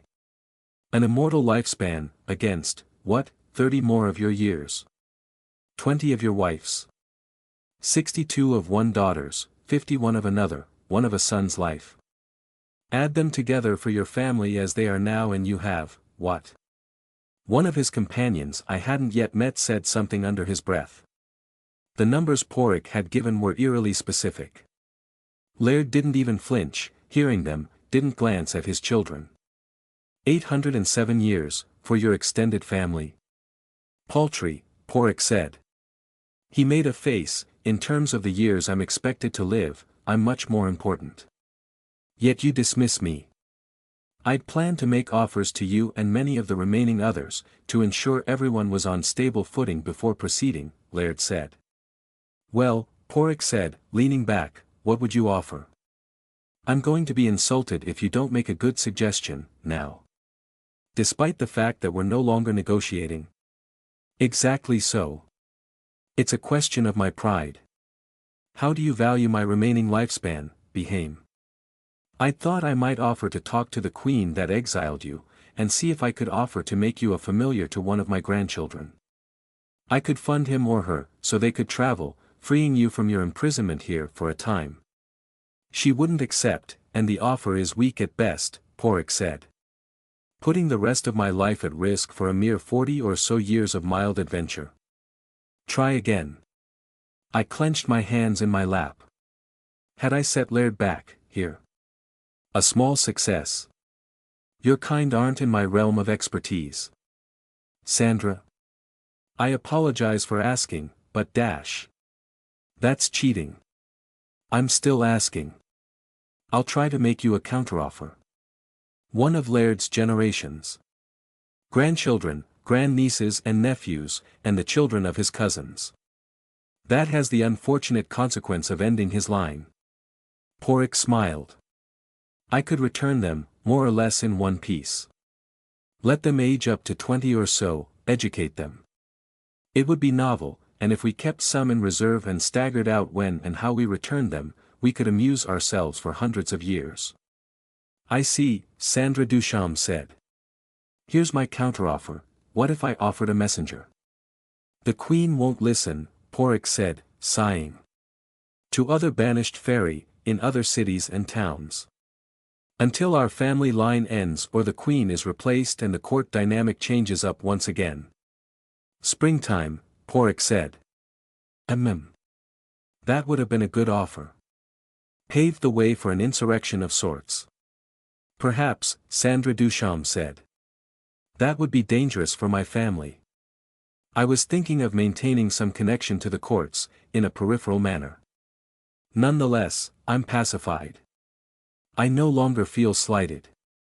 Then, Sandra Duchamp said, Thorburn's offer remains open, I will know who accepts it, if anyone does.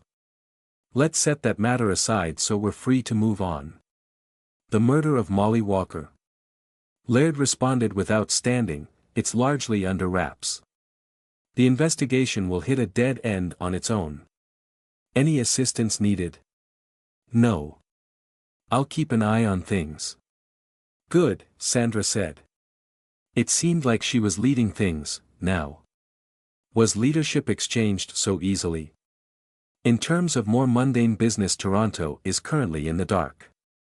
Provided there aren't any further interruptions, my family should be able to divert attention for the time being.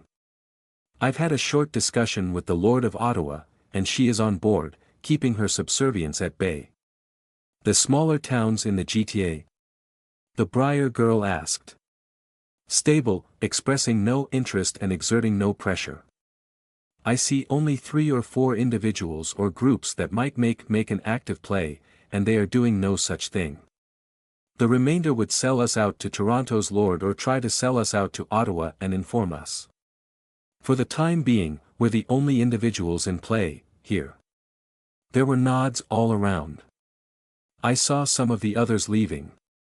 Apparently those were the only major points they were interested in hearing. Next order of business. I'm obligated to call it to a vote. Flagrant use of one's practice in public, acting against the local powers. Maggie Holt. The witch hunter girl at the front perked up at that. So did Maggie. Excusable use, Maggie said. Nobody even thought it was anything suspicious. To sanction the use of the Jacob's Bell witch hunters to execute Maggie Holt, please vote, Sandra Duchamp declared. The Briar girl raised her staff. One member of Laird's family, a teenage boy with brown hair, raised a golden disc, held between crossed index and middle fingers. He looked back at Maggie, and she rolled her eyes. Nobody else in the room raised their implements. Not even the woman who called the vote. What was the proper course of action if we didn't have implements to raise? Raising our hands? Or were we not allowed to vote? 2 yeas, the remainder of the votes are nay. The execution is not passed, Sandra Duchamp said. Be careful. You have very few friends here.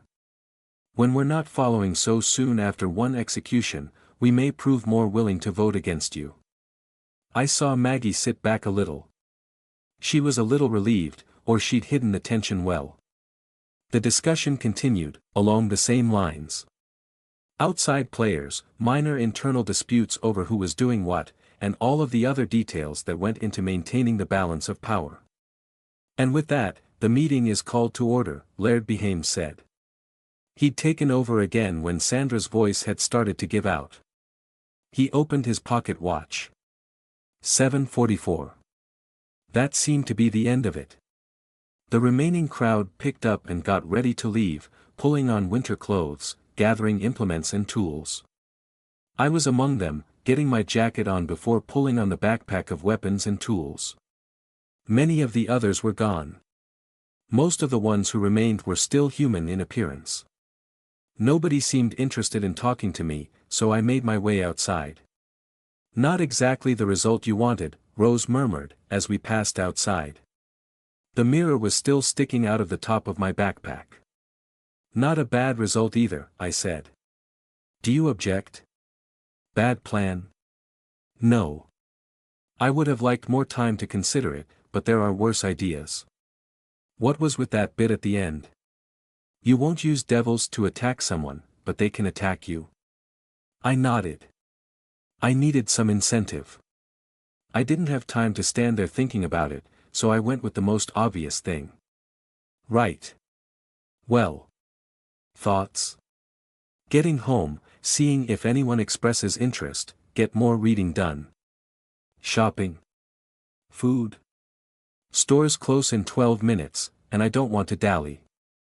If it comes down to it, I can live off what's in the house now, at least until next month. Grim, Rose said. Tell me about it, I said. Remind me of this idiotic call, a little while from now. Will do. Something else we need to talk about, I said, is this vestige thing. It's the 2nd or 3rd time I've heard it, and I'm pretty sure you referenced it, one of those times. Talking to yourself, Mr. Thorburn. I wheeled around. Rather than stop, I kept walking backwards. Johannes and Maggie. North End sorcerer and the girl with the checkered scarf.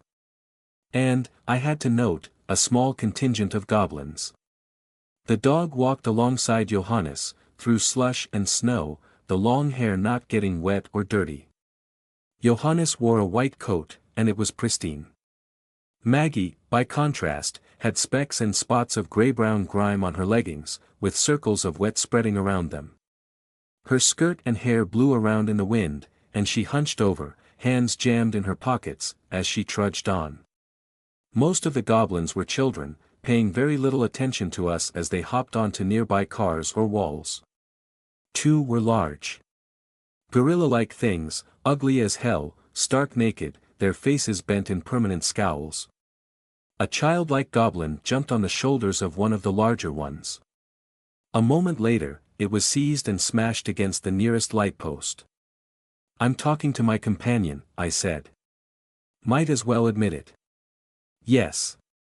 You are," John said. "I'm liking how quickly you're picking this up. The language, turns of phrase used to redirect, to mislead. You're talking to your companion, yes, but you're not denying that you're talking to yourself." He knew. Even Laird hadn't made any obvious connections. "You've been watching?" I asked. "Yes. Everyone has, to some degree. You up for the deal?" I asked. "Didn't you hear?" Johannes asked. "Behane wants us to take the deal. It leaves everything in the hands of the 2 more powerful. Circles in Jacob's bell. Chaos is minimized, and they can take whatever action they need to in order to remove you. Why not call an execution against me?" I asked. "Seems easy enough. Laird promised you safety. He's walking a fine line, trying to keep you in a position to threaten others while ensuring you're manageable and that the situation stays stable," Johannes said. "It's most advantageous to him, because it lets him present traps to Maggie, the Briar girl, Mara and me like he did tonight. He's secure enough that any trouble you cause will set others back more than it sets him back. If you fail in that role, he kills you and finds an equilibrium with the next heir." Maggie said, "It's like he lives his life by the ticking of that clock of his, orderly, tidy, neat, but he thrives on controlled chaos." "If a voice started behind me. It cut off when I turned. Rose. If the execution was only stayed today because of the promise he made, what's stopping him from doing it next month?" "A very good question, miss." Johannes let the question hang. "I don't know if I should answer that." "Miss Mirror." "A good question," Johannes said. "The obvious answer is that he won't call for an execution if you're useful to him. He can use the threat you pose as a distraction or a tool, apparently. He's not worried, because he seems to think he has an answer to whatever you might send his way." "How is that? How would he know what you have at your disposal and how to respond?" "Amen," Rose said. She was close to Amen, once. "Well, that's one idea," Johannes said. "You can then give some thought to a way around it. If you were to get your hands on a dark other of horrendous power, is it possible that Laird might not have an answer to it?" "Depends on what the answer is," I said. "Could be some contract she made with every other in her books. Could be a tool, or some excerpts from the books." "Very true," Johannes said. So, Rose said. "I'm wondering why you're helping us." "Are you wondering?" Johannes replied. "Mr. Blake Thorburn, why do you think I'm helping?" "Maybe because it's a danger to Laird, and you lose nothing if I fail. If you fail badly enough, I could lose everything. In order of severity, there's failure where you're ineffectual, failure where you get yourself killed, and greater failure still where you might get everyone here killed. But yes, I lose nothing of substance by helping, and I could see Laird behame unseated, removed or disconcerted." "I like that," Johannes said. "Which brings us back to what we were talking about before," Maggie said. "How do you mess with Laird?" "I'm thinking, if he's got his protections, he either has them on his person, which is unlikely since he's protecting his whole family. They could be more abstract sorts of protections, or he's set them up somewhere. I nodded slowly. Abstract meaning something like my grandmother made a promise to Aemon that the Behames would all be safe, then signed deals to put it into motion. No. It didn't make sense that she'd leave me something like that if there was no way to use it against Laird. I didn't say that out loud. And? Johannes asked, cutting into the silence that had followed my statement. The prepared protections, Rose said, are protections that are arranged already. Safe ground? Johannes nodded. It could be barriers, weapons, wards, or other safeguards. He prepares them in advance, then pulls his family back to safety if he expects you're going to attack. It's likely it would be somewhere accessible. I said, that means I'd have to find his place. If I disposed of the safeguards and prevented him from erecting any more, he loses his bargaining chip. That would be the natural conclusion, Johannes said. Getting into his place to do anything would be the real difficulty. His home is his domains, and any protections he has against demons, devils and infernal things might be supplemented with protection against the practitioner that might command them. Over and over again, there were these dead ends. Couldn't get a familiar, implement, or domains without other assets. Couldn't attack Laird. You're not really thinking about doing this, are you?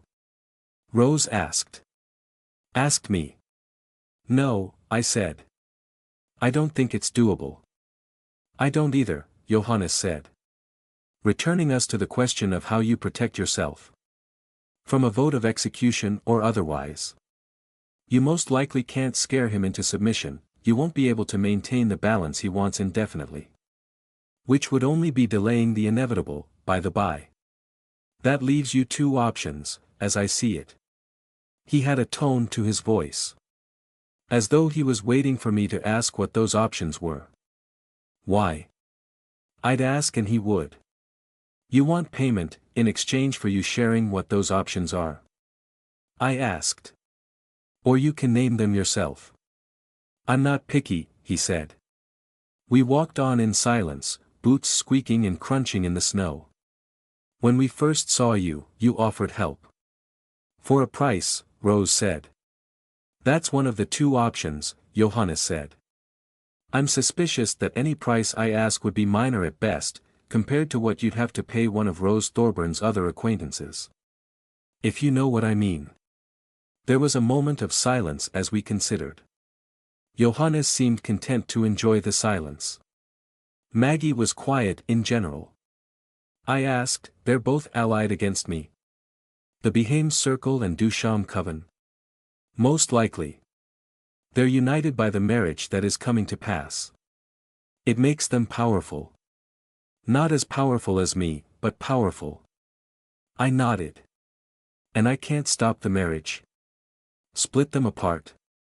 I don't imagine you could. The idea I had was a simpler one. Think. What's the issue you face? The issue? Me being in Maggie's shoes, seeing those hands go up, and the witch hunter with awful trigger etiquette. If the danger is a vote of execution, I said, we could theoretically win over enough people that they couldn't get the majority. Do all members of the family count? Rose asked. There's no way, if they do. The senior member of each family unit gets one vote, Johannes said. All put together, that is 3 from the Dushams, and 4 from the Behames. 7, I said. Myself, Maggie, the Briar girl, Mara, Porik, 2 others, at a minimum, Johannes said. You might want more, in case any others decide to vote against you. A slim chance, but you have 1 month. Except I can't step outside for that 1 month, I said. I do, I have to face down whatever spells or traps they've laid for me. I'm hated, Johannes said. Why am I free to roam? You're powerful, I said. I glanced back at the goblins. And you've got help. Another catch-22. Get powerful so I could go outside, but I needed to go outside so I could get more powerful. It all came down to power. If it's not a vote of execution you face, having any or all of the named individuals helping you would still protect you against the family. Win each of us over, use us. Be used in turn, Rose said. Naturally, Johannes said. Speaking of. You have the one measure that was put in place, Rose said. Measure? I turned my head. Oh. She was talking about what I'd brought up at the meeting. I'd been talking about Rose, but I'd let them think I was talking about something else. Something that could release the barber if I was hurt or killed. Would fear work? I do, I said. I'm not really a fan of any option that works only after I get brutally murdered. Leading Johannes and Maggie to believe that there was a safeguard in place. But the truth was, I wasn't a fan of that sort of option. Generally speaking. Food for thought, Johannes said. He pointed at a busier road, though busy was a misleading term, when one referred to sleepy Jacob's Bell. A car every minute or two. I'm going this way. You're not taking the deal? I asked, again. We'll see. There's no rush, he said. We really should talk again. You know where to find me. Ask politely before you come, and there should be no issue. Miss Mirror? Yes. Rose asked. You would find yourself in good company, should you visit. With that, he walked off, his familiar beside him, goblins following, darting into shadows as cars passed down the road. Leaving me with Maggie and the two largest goblins. Good company? Rose asked. This is sanctioned? I asked. Hard to imagine there hadn't been a vote against Johannes. No, Maggie said. What does it matter? The area is his. Purely his. The only person who gets a say is him. That doesn't sound like my kind of company, Rose said. Killing people, picking them off. Maybe he meant something else. Maggie asked. She shrugged in answer to her own question. We're walking this way, I pointed. You. Same. Straight all the way down to the lake. Same direction for a bit, then turning off to one side, I said. Maggie looked back at her giant goblins, said, Come on. We walked together. You're friends with Johannes? I asked. Not really. I mean, some common ground. Acquaintances, but not friends. Neither of us are big fans of the old guard. But, you know, you can't really interact fairly with someone when there's this big an imbalance in power. No, Rose said. I didn't have anything to say to that. Blake is a member of the old guard, Rose said. Just so it's clear. Old family, old knowledge. But you two are clueless, Maggie said. You don't know Jack. You just got awakened, you just got introduced to this whole shebang. Give us time, I said. We're working on it. The rest of those guys out there. They don't want you to have time. They're going to use you, get you killed, then do the same for all the rest of them. And you? I asked. And me. I might be happier if you stay alive. That way there are more chances to use you.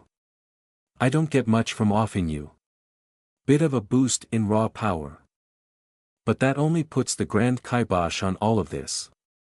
The guys in charge stay in charge, and us runts stay on the bottom. What's the point of moving everyone up 5 rungs on the ladder, if you're still going to be 3 rungs below the next pleb? I think that depends on your motivations, I said. If you're trying to achieve something, then it's good.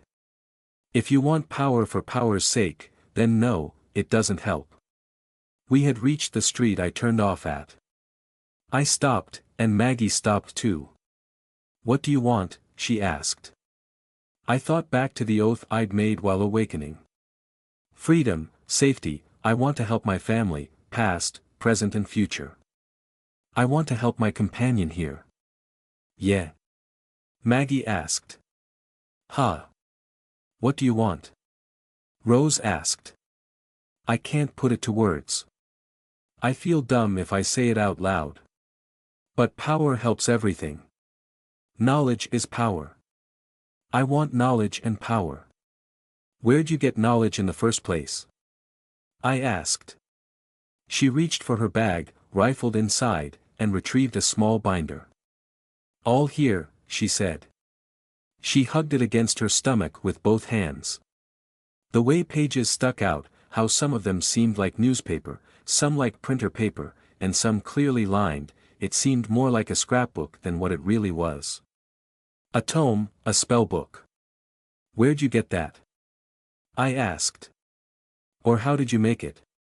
Started off with a bit. Long story. Gathered the rest myself, piece by piece. Dealing, trading, competing for it. Want more? I asked.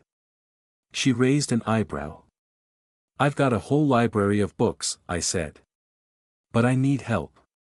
You want to deal? She asked. Maybe, I said. If my companion doesn't object and dash. I don't object, Rose said. And if you can clarify what Laird was talking about, when he referred to you as a terrorist. I hate that word, Maggie said. It's so overused. Is it inaccurate? I asked. No, but that's because it's vague. Using fear to achieve political aims. Define using fear. Define political. That Behame guy is a terrorist. So is Sandra Duchamp. So is Johannes. So are you. I'm using fear so I can survive, I said. You're raising your status in people's estimation. That's political. That's pushing the definition, I said.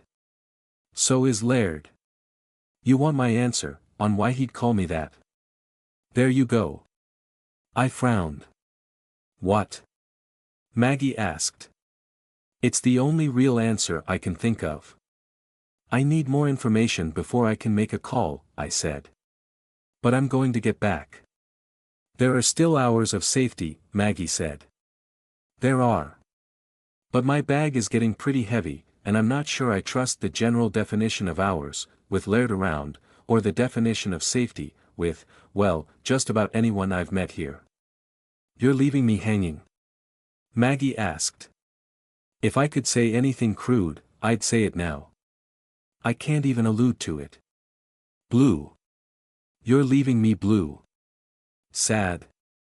Rose asked. Maggie groaned in frustration. We're going to meet again, I said. For now, though, you'll have to forgive me if I'm overly cautious. I seem to recall you saying something about the noobs being easy marks. You heard that, Maggie said. We can meet sometime this week, maybe negotiate a deal. After my partner and I have slept on it. My info for your backup, I said. If I can find a way to safely leave Hillsglade House, and if I can feel a bit more confident about working alongside you. How bad could I be? Maggie asked. I looked at her, framed by the two monstrous brutes that were following her. I don't know, I said. Let's not find out. I'll talk to you later. She shrugged. Maybe. I turned to go. From the main road, it was only a little ways to get to the Hillsglade property. The only hassle was the uphill nature of the walk. Watch my back. I asked. Sure, Rose said. I trudged along until the house came into view. We okay? I asked. I'm not sure how to answer that, she said. Generally. No. I don't think we're okay at all. We're probably going to die. You know what I mean. Are you okay? No.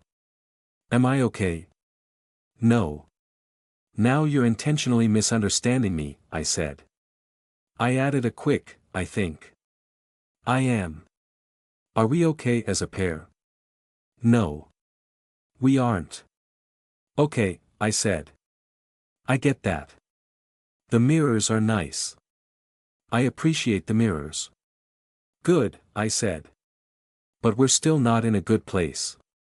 Could a black slave be friends with his master, back in the day? Sure. I imagine there were some slave owners who were pretty cool, didn't beat or punish their slaves, were generous and kind. That analogy is pretty damn unfair, I said. I didn't choose for you to be like this.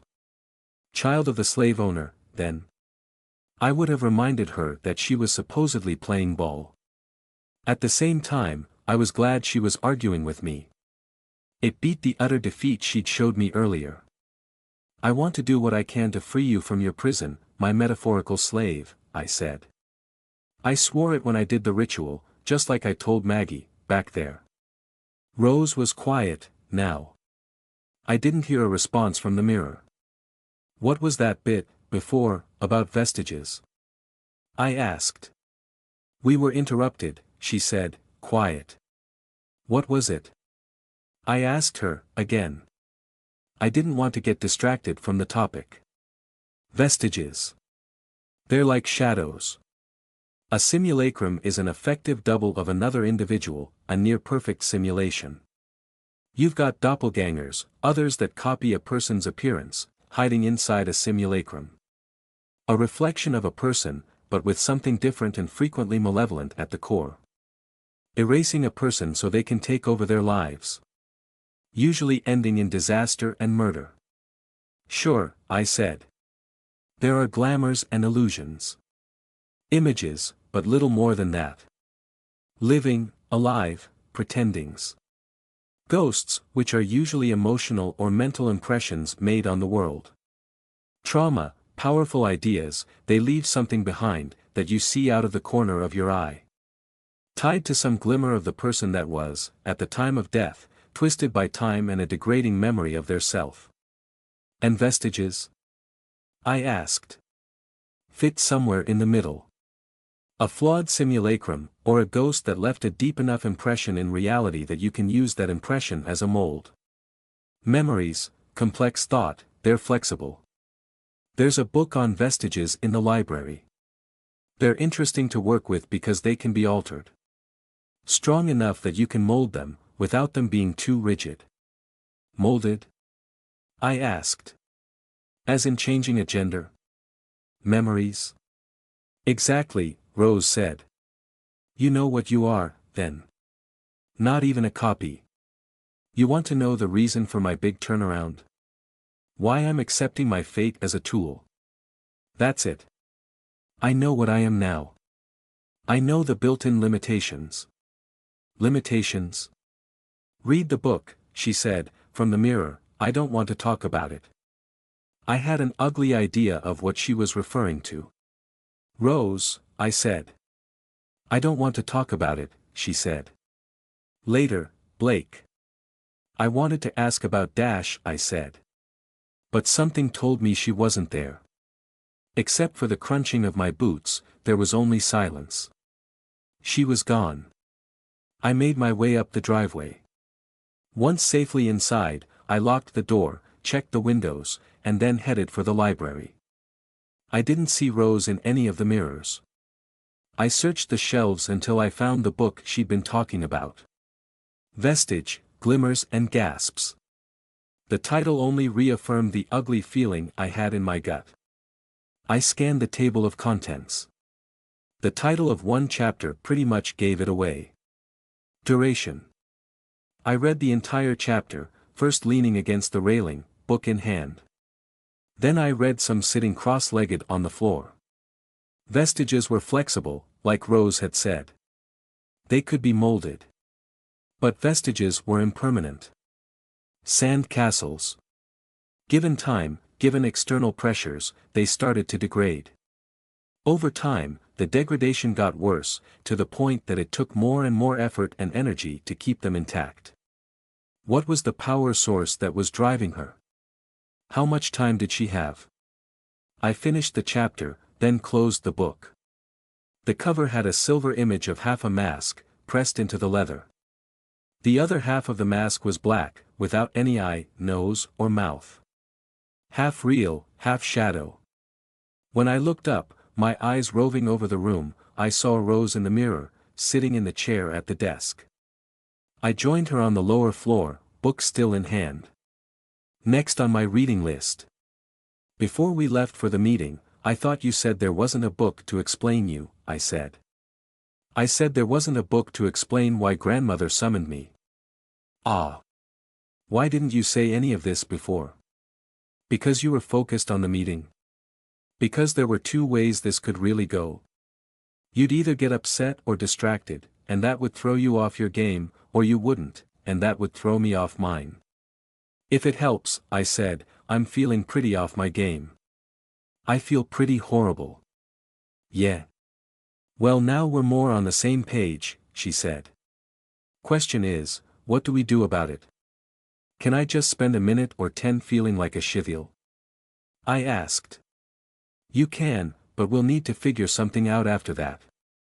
I stood there for a minute, in the middle of the room, so I could see where Rose sat at the desk. I felt the weight of the book in my hand.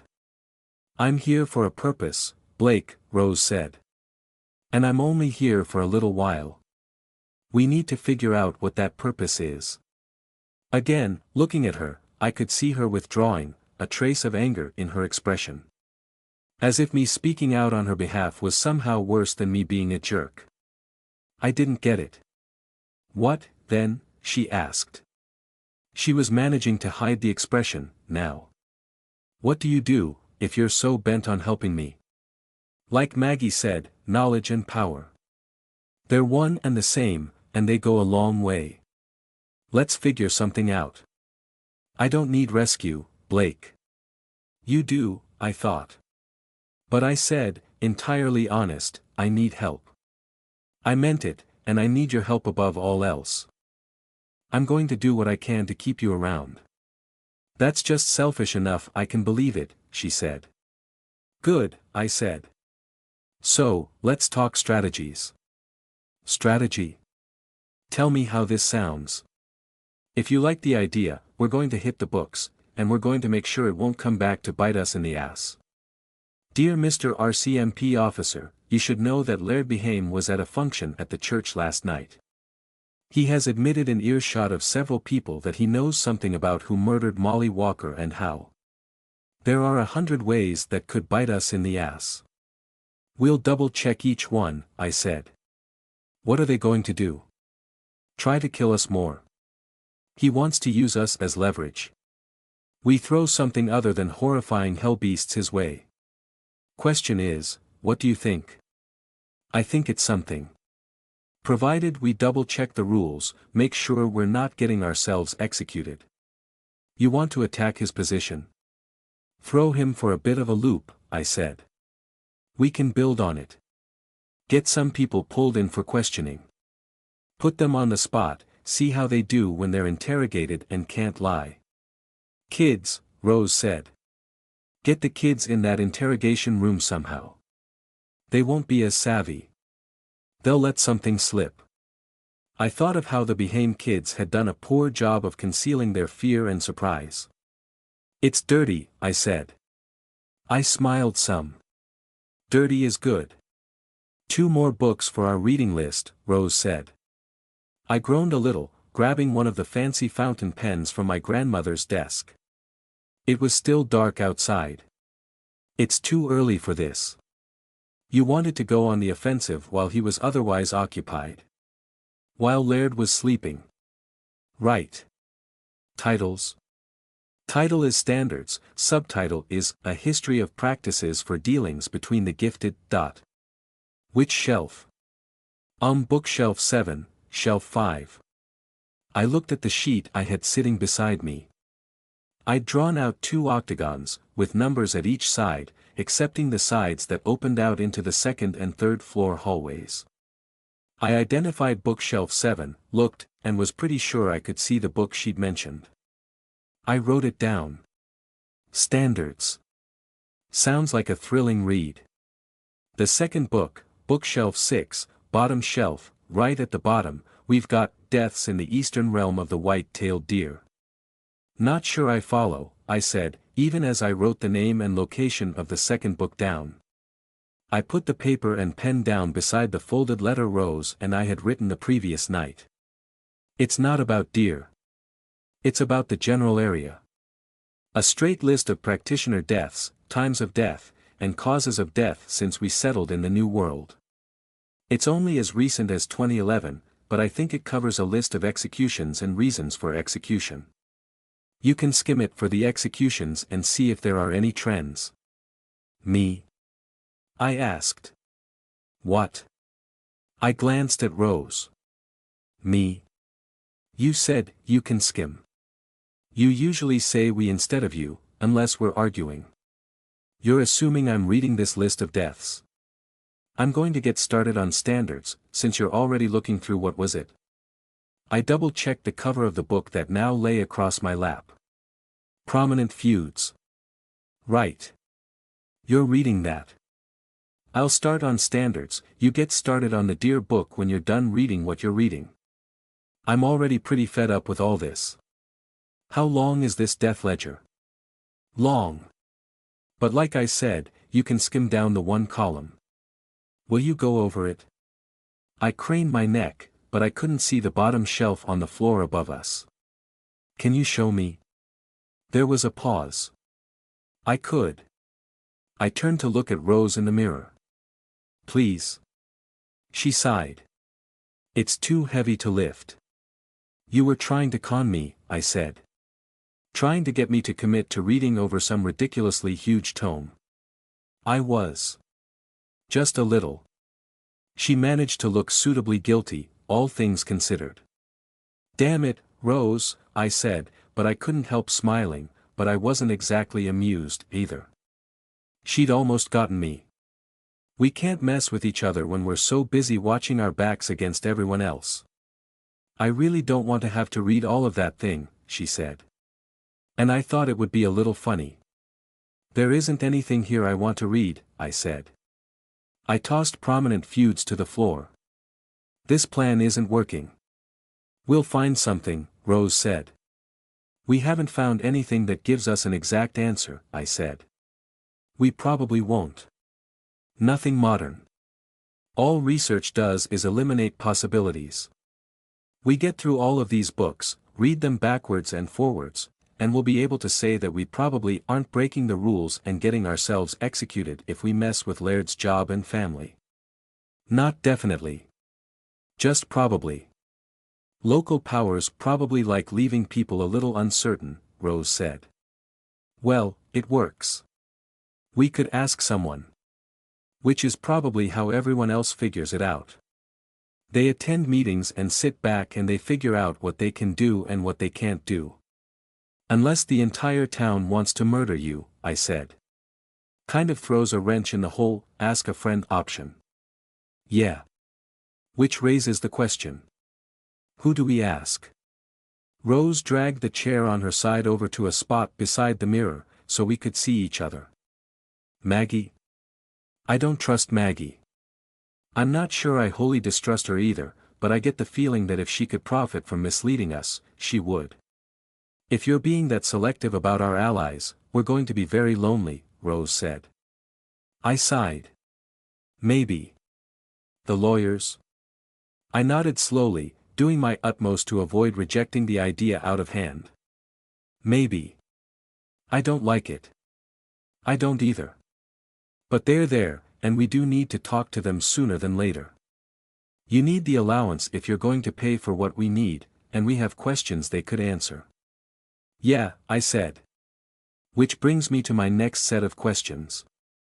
First off, how do we get in touch with them? How do we mail this letter without cluing anyone into the fact that we did it? The legal documents give a phone number for the lawyers. The little black book says we just need to say the firm's name 3 times. Same idea, I think. Which isn't ominous at all. Not in the slightest, Rose said, solemn. Should we get it over with, then? I asked. We need to do it, she said. Downstairs? Feels strange, inviting anyone else here. Even if we know they were here to set things up after Molly died. No, I said. I get what you mean. It feels wrong. Downstairs? Living room? Sure, Rose said. Then she cut in, wait. One thing, first. Can you grab a book on your way down? Which? Bookshelf 2, third shelf from the bottom. It's by the same author that wrote the book on Vestiges. Valkyries. Meaning I had to climb the ladder up to the next floor, then walk around to the third floor hallway and make my way to the ground floor. A pain. I bit my tongue before I said as much. Sure, I said. I gathered up the books I needed to have on hand, then made my way to the shelf in question. The book was easy enough to find. The image on the front was similar to that of the Vestiges book. A woman's face in profile, complete with a winged helmet, pressed into the leather cover. Rose started. She stopped when I jumped a little at hearing her voice. Right. I had a bicycle side mirror hanging from a cord around my neck. Keep going, I said, as I made my way downstairs, arms full of books. I read it because I thought maybe it was related to Vestiges like me.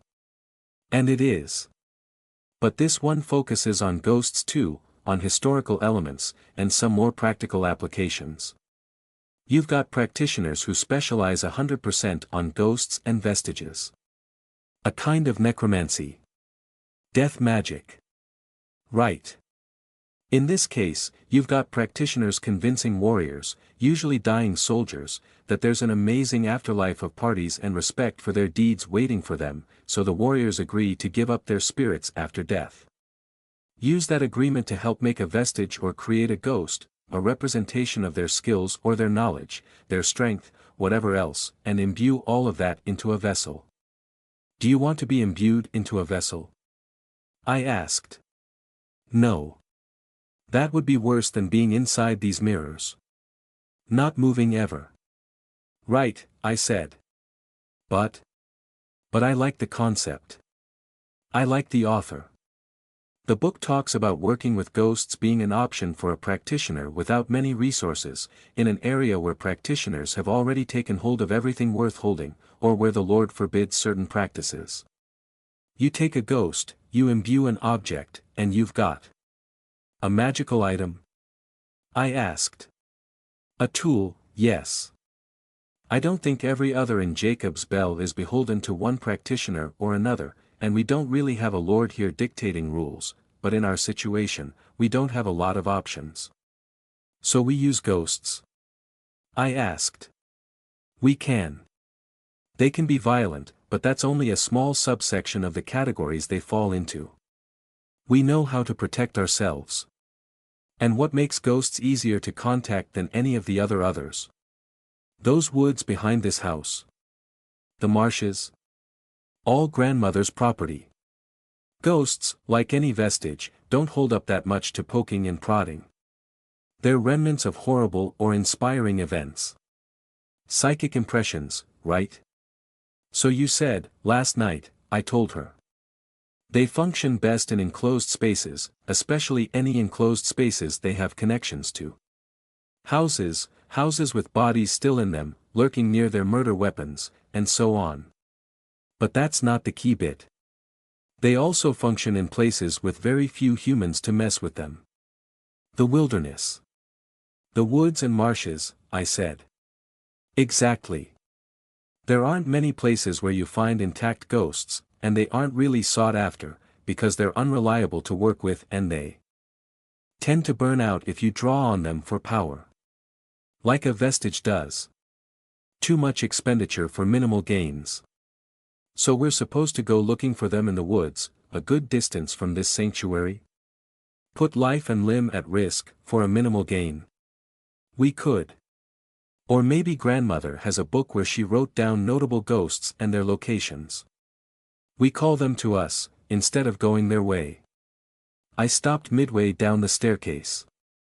I had to shift the books to one arm before I could pick up and move the makeshift mirror pendant I wore. I could see Rose standing a short distance up the stairs. When I had her in my sights, and vice versa, I gave her a disapproving look. You mean I've got to trek back to the library and go look for some hypothetical book of ghost names? Nope, Rose said. She lifted a book so it was visible to me. See? I've already found it, and I've got it. Nothing needed here that I can't recite aloud for you. Alright, I said. I started making my way downstairs. I found Rose waiting for me in the living room. Sounds like a plan. Sounds like we've got some disturbing, soulless freaks of nature to summon. When we're done that, we can take a break and summon some ghosts. What do, right? Har har. Seriously though, lawyers or ghosts first? I asked. Lawyers. We can't keep putting it off. I found grandmother's phone. When I picked up, however, there was no dial tone. Nothing? Rose asked. I shook my head. Someone must have cut the line recently. Or the service was disconnected. Repeat the firm's name, then. Everything seems to indicate it gets the same result. I have trouble buying that, I said. I can't help but feel the ominous repetition has a little more weight than a phone call. You said it yourself, we can't keep putting it off. I nodded, looking for and finding the little black book in the pile of books I'd collected. Man, Levin, and Lewis. My words seemed hollow and small in the crowded living room with its books and the lingering mess.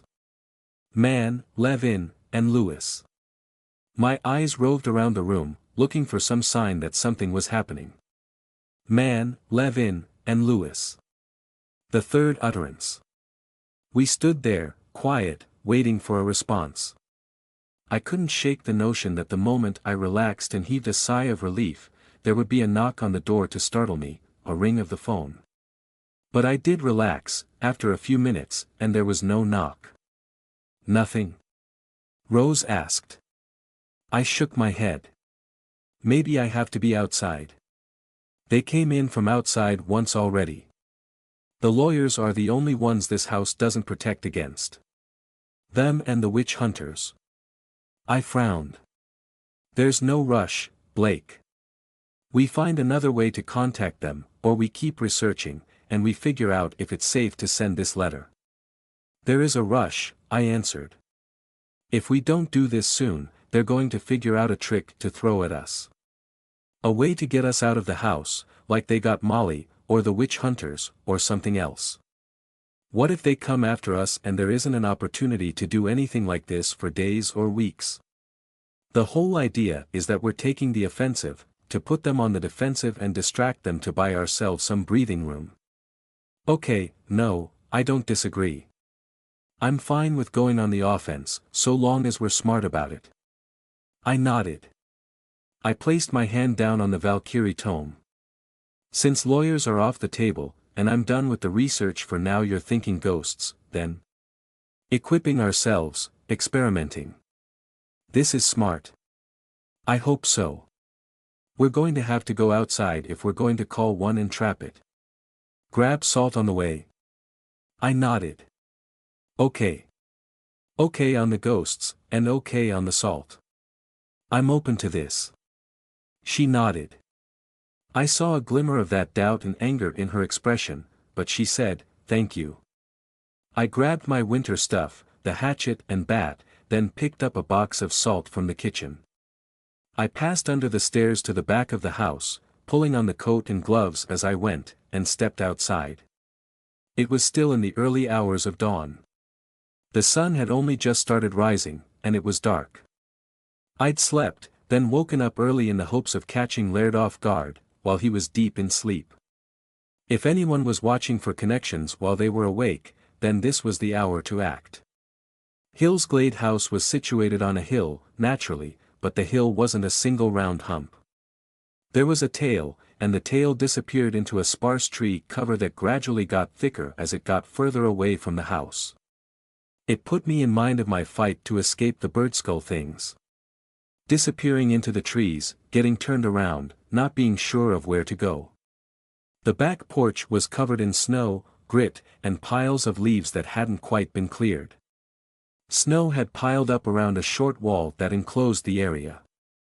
Stairs led down onto the snow-covered tail of hills that gently sloped down into the trees. Not that gently, when I thought about it. With the snow and ice, the path would be treacherous. Since we're outside Man, Levin, and Lewis, I said. Man, Levin, and Lewis. Man, Levin, and Lewis. There was only the sound of the wind whistling through the trees. Eerily quiet. We looked around, but there was no sign of anyone being nearby. Worth a try, I said. We need a phone, which is another catch-22. We need the phone to get hold of the lawyers to figure out when and where we might be safe enough to go get access to a phone. Well, having ghost help might make a difference, in terms of being able to defend ourselves if we're making a run for it. If you're ready. Rose asked. Unbroken circle, I'm assuming, I said. In salt, yes. You'll want to clear the snow. I looked around, half convinced an other was poised to leap on top of me the moment my back was turned. But it was approaching daylight, and the back of the house was in view of some of the town. If there were others near, they were of a sneaky sort. I grabbed a shovel from beside the back door and began clearing the patio, revealing frost-crusted brick tile beneath. I had to scrape the shovel against the brick to chip off the ice where it was more stubborn. Touching the metal handle, I could feel the chill seeping through my gloves. I caught a glimpse of something at the periphery of the property. Which would get to me first? A clever other or the cold? I'm feeling less confident, I said. Being outside. We're a few paces from safety, she said. I frowned. Let's make it fast. Give me a second. Trying to wrangle two different books. I could hear her turning pages. I fidgeted, partially to keep warm. Salt, she said, is a pure substance, and any ghosts that actively want to hurt us are going to be naturally impure. Tainted by anger and hatred. I'm following. Easiest way is to bleed, Rose said. If you're okay with cutting yourself again. I looked at my hand. I still hadn't healed from the cut that I'd made in my finger, so I could draw the sigil on the mug, after getting my power. Blood didn't bother me, but I didn't want my fingertips buried under calluses either. We chant the spirit's name. This should establish a tenuous connection. You put power into that connection. How? I asked. Blood. Draw a symbol, like you see in the book, the median line running parallel to any line of connection you see between yourself and the ghost. Blood is power, basically the most distilled and direct form you can offer. The caveat being that when you deal with some others, you give an inch, they take a mile. And you don't want them taking a mile of your blood or personal power. I shook my head. No danger of that with ghosts. There shouldn't be. Okay, I said. Anything else? We chant, you draw the line, feed just enough blood into things to bring the ghost into earshot. After that, we can try communicating with it. Communicating with the ghost. They're not real beings, they're echoes of major events that happened. Typically painful, sad, or angry events. Sometimes moments of sheer brilliance. Sometimes other things. Chances are pretty good that the ghost is going to have a limited script to work with. They'll be single-minded. But you should be able to negotiate something. Remember that every second that you're using your blood to keep it here, you're making yourself just a bit weaker. There isn't time to hit your head against a brick wall. Don't argue with them if they aren't listening. But if you find leverage, then use it. Roll with whatever happens. I nodded. Another thing. Misery likes company, and ghosts tend to try to bring others down to their level. Whatever grips them, they spread it. Anger, pain, sadness, madness. It shouldn't be so strong that it overwhelms you. Especially not with the salt circle. But just in case, I want you to keep listening to me, Rose said. Even if you're so angry you can't see straight, even if you want to hurt yourself. Right. Listen to Rose. Roll with it, except for the big part of this where I shouldn't roll with it. Rose ignored my quip. Let's start with a ghost that isn't too new and isn't too old. The new ones are stronger, and the old ones have generally held on only because they've connected to other spirits or power sources, which is complicated and dangerous. June Burleson. She died in the 40s, somewhere in the glades back there. June Burleson. I drew out the salt. Slowly, with care, I layered it in a circle around me. By the time I finished closing the circle, the ice beneath the first bit of salt was melting. I could see more shadows in the fringes of the area. I was fairly sure I could make a break for it if it came down to it. The door was only 2 paces away. I had the axe. "Watch my back?" I asked. I moved the bike mirror around until it hung between my shoulder blades. "Will do." And the wind, though blocked by the short brick wall, had blown a few stray grains in my direction. We had to be quick. I set my bag, hatchet and bat aside. "Hi there, June," I said. June Burleson. I switched to my other sight. June Burleson. I could see the connection. Frail, spirits reacting between me and the book, me and Rose, and between me and something out there in the woods. Too general, indirect and fleeting to point the way to anything. June Burleson, Rose said. I could see the same connections forming. The connection passed to me, then out to the woods, like the aftermath of lighting that darted between conductive targets. Would this same strategy work for finding people? Objects? If I wanted to find Laird, could I call out his name until I could make out the connection? June Burleson, I said. I was having an easier time making out the connection. Was she drawing closer, even without the blood being offered? Of course. The connection wasn't a one-way street. There was an exchange. If I tried to find Laird by establishing some kind of tenuous relationship, he'd know. He could probably use it against me. This was the same thing as the lawyers. Calling their names until they took notice. June Burleson, I said. The line was clear enough, now. I used the hatchet's blade and sliced a fingertip that didn't have any cuts on it. I reached past the border of salt and drew out the symbol, copying what was on the open page in the book. As if lured in by the blood, I could see the others drawing closer. Slipping in through my blind spot, popping their heads up around terrain features. Every time my back was turned, they closed the distance. Since they were surrounding me, there were some approaching with every second. Might have to make a break for it, Rose said. Might, I said, but I started on the diagram. Blake, Rose said. A little more urgent. I glanced back. Is it something that the salt circle will stop? Can't make promises, she said. I clenched my teeth, then set to drawing out the rest of the diagram. When I drew the line of blood against the edge of the salt line, I got salt on the cut. I could feel the connection momentarily flare, with that. June appeared, down at the tail end of the hill, near the tree line. It wasn't a fluid appearance. She stuttered, like a film reel with missing frames.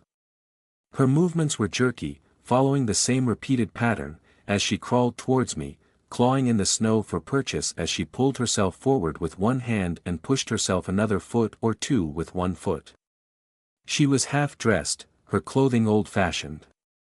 The one hand she wasn't using to crawl was clutching at her collar, the fingers black. The cold cut deep into me. She was moving slowly, and I wasn't dressed warmly. Much less standing still in the cold. Except there was more to it. The onset of cold seemed to match her approach a touch too evenly. Where June didn't have the program for how she was supposed to look or act while climbing the steeper portion of the hill, she simply disappeared. A second or two later, she was back, as if she hadn't left at all, and she'd managed to close the 10 or so feet in the meantime. For all that the image was imperfect, it was remarkably clear. She wasn't translucent, as ghosts tended to be in film. And, mercifully, the shadows of others were dropping away as this ghost drew nearer. June Burleson, I said. She stuttered again, then closed half the distance in a single leap. The remaining others disappeared in that same moment, ducking away. The warmth I felt caught me off guard. That warmth proved short-lived. It became a prickling heat, with a burning sensation in my extremities. She'd covered half the distance, but the intensity of what I was experiencing had increased 10 times over. "She's affecting me," I said. "On 2 levels," Rose said, her voice quiet. "She's drawing power from the blood you're using to forge the connection, and she's giving off a kind of radiation, related to whatever impression she made on the world." "Cumulative," I murmured. "Louder," I said, "June Burleson, I want to talk." The burning was getting worse. It was getting to be too much, to the point that I couldn't stand still. June spoke in a voice that was barely above a wheeze, oddly childlike, given her apparent age. I fell asleep too close to the fire. "I've burned myself." What was I even supposed to say to that? June spoke in an alarmed voice, her voice feeble considering the intensity of what she was saying. I was cold, and so I curled up near the fireplace. "I'm burning. Oh God, it's so hot. I'm burning." Fingers so frostbitten that they could barely be called fingers clawed ineffectually at her clothing. She stuttered, disappearing for a moment, then reappeared. A small whimper escaped her lips as she fumbled at the ruined, muddy, and damp clothes with fingers that were so ruined they couldn't cooperate. I could feel the heat.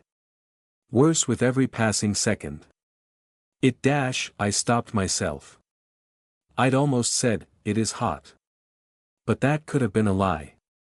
I wasn't sure if it really was hot or if I was just feeling an illusion of heat. "It does feel hot, yes."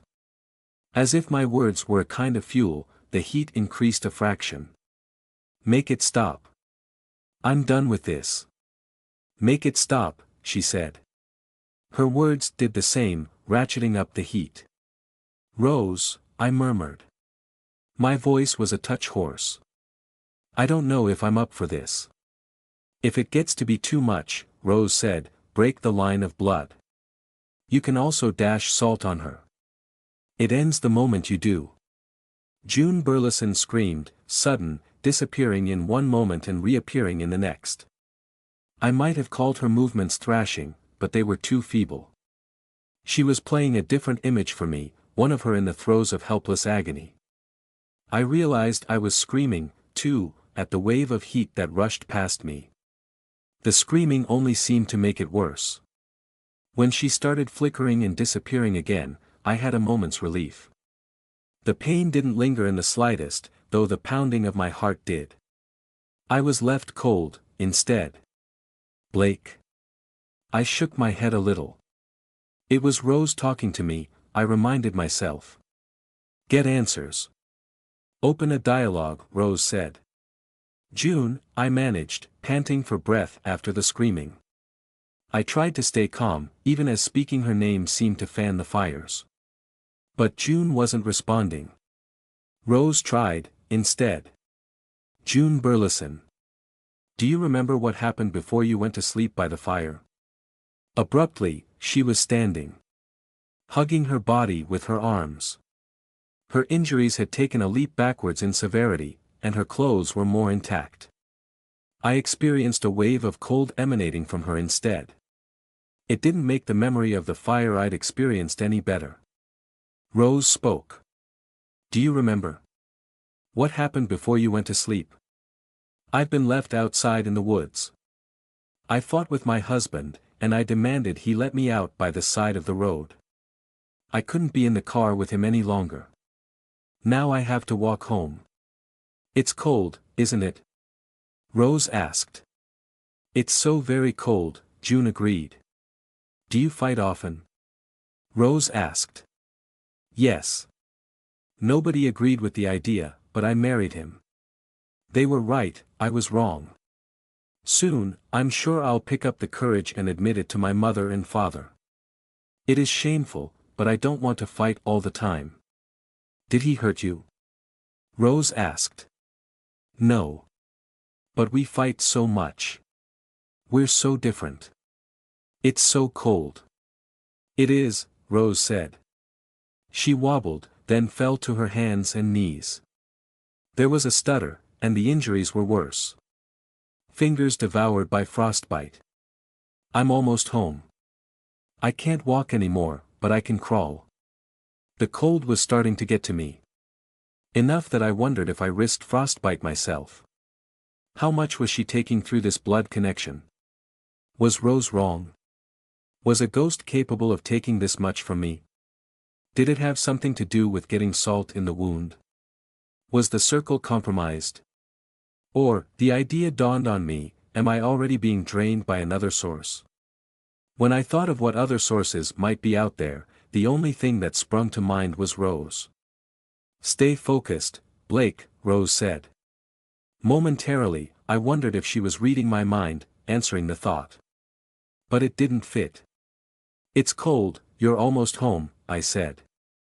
Nothing. Are you? Rose asked. Almost home. I'm so cold. But my husband will be waiting. I'll apologize, and he'll have a fire going in the fireplace, our little electric heater running. The house will be warm, and I'll be able to rest easy. But that isn't the way it happens, is it? Rose asked. I could see the look of sheer bewilderment on June's face. The dawning look of betrayal. Over long seconds, I watched her expression twist in slow motion, beyond the bounds that people were normally capable of, to show a monstrous kind of despair and betrayal, so deep it altered her very being. For many of those seconds, I thought the emotion was directed at me. I was seeing her as she had been in the moment she'd opened the door and found her home empty and cold. An imperfect replay. The wind picked up around me. My fingers were throbbing now, almost numb. June, Rose said, her voice gentle. Was that it? You started a fire in the fireplace and went to sleep? A disconnect, a jerk, and June Burleson was writhing in pain again, crippled and bent low by it. I staggered, nearly stepping outside of the circle. Heat and cold.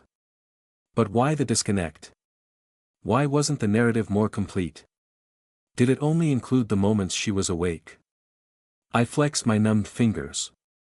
Or was it something else? Was the fireplace on? I asked. There was no response. I clenched my hands into numb fists. The fireplace was on, Rose said, you were asleep. Rose, I said. The fireplace wasn't on. I think maybe she doesn't want to talk to a guy, because of the issue with her husband. You'll need to. Ask her. Did she get the fireplace going before she fell asleep? June, Rose said. Did you start the fire before you fell asleep? No, June said. I dozed off. The house was cold, but I couldn't focus, and my heart was beating funny.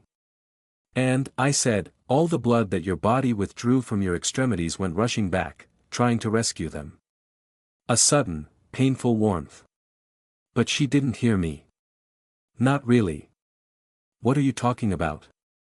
Rose asked. I read about it, after hearing a joke once. About some idiot sitting naked in a snowbank. Dying by cold, you experience an intense rush of warmth in the end. June was never burned, exactly. She was in the last stages of freezing to death. It wasn't the heat, June, Rose echoed me. It wasn't your fault. What you were feeling, what you're feeling now, it was only the cold. I'm burning. I could feel the heat again, but it was somehow diminished. You're freezing, not burning, Rose said. You're listening to me, right? You're hearing me on some level, I think. Listen, it's only the cold. It's so very cold, June said. But she was in a state of dress matching the scene where she'd been burning before. It's not your fault, Rose said. It's only the cold. Will you make a deal with us? It's so very cold, June said. If you agree, I guarantee you my partner in the circle right there will keep you warm as best as he can. June flickered, writhing in agony for mere heartbeats, limbs flailing, cold blackened fingers clutching for relief from somewhere, anywhere. Then she was standing again. I don't want to fight all the time. I have no reason to fight with you, I said, uselessly. He's not a bad guy, Rose said. His heart is in the right place. I don't want to fight all the time, June echoed herself. Not taking it in. Rose said other things, trying to convince June, but it only got the same replies over and over again. While I listened, my mind ran through the conversation. The unhappy wife, walking home. The cold, her body failing her. What would stick with her? With everything but this one scene stripped away. Ask her if she daydreamed about other men, while she was walking home, I said. Other husbands she might find, after she left the current one. Refer to it in the present tense. Rose considered, then said. Listen, June. Are you fantasizing about the men you might marry? Yes. I can imagine being held. Being warm. But then I feel the cold again. When you're imagining being with those men, Rose said.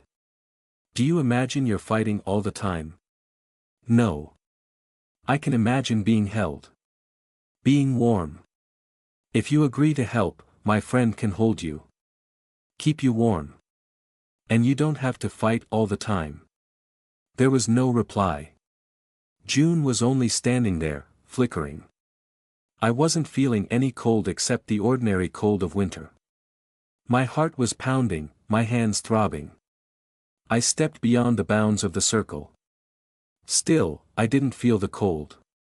I reached out, arms extended. Blake, Rose said. No. I stopped.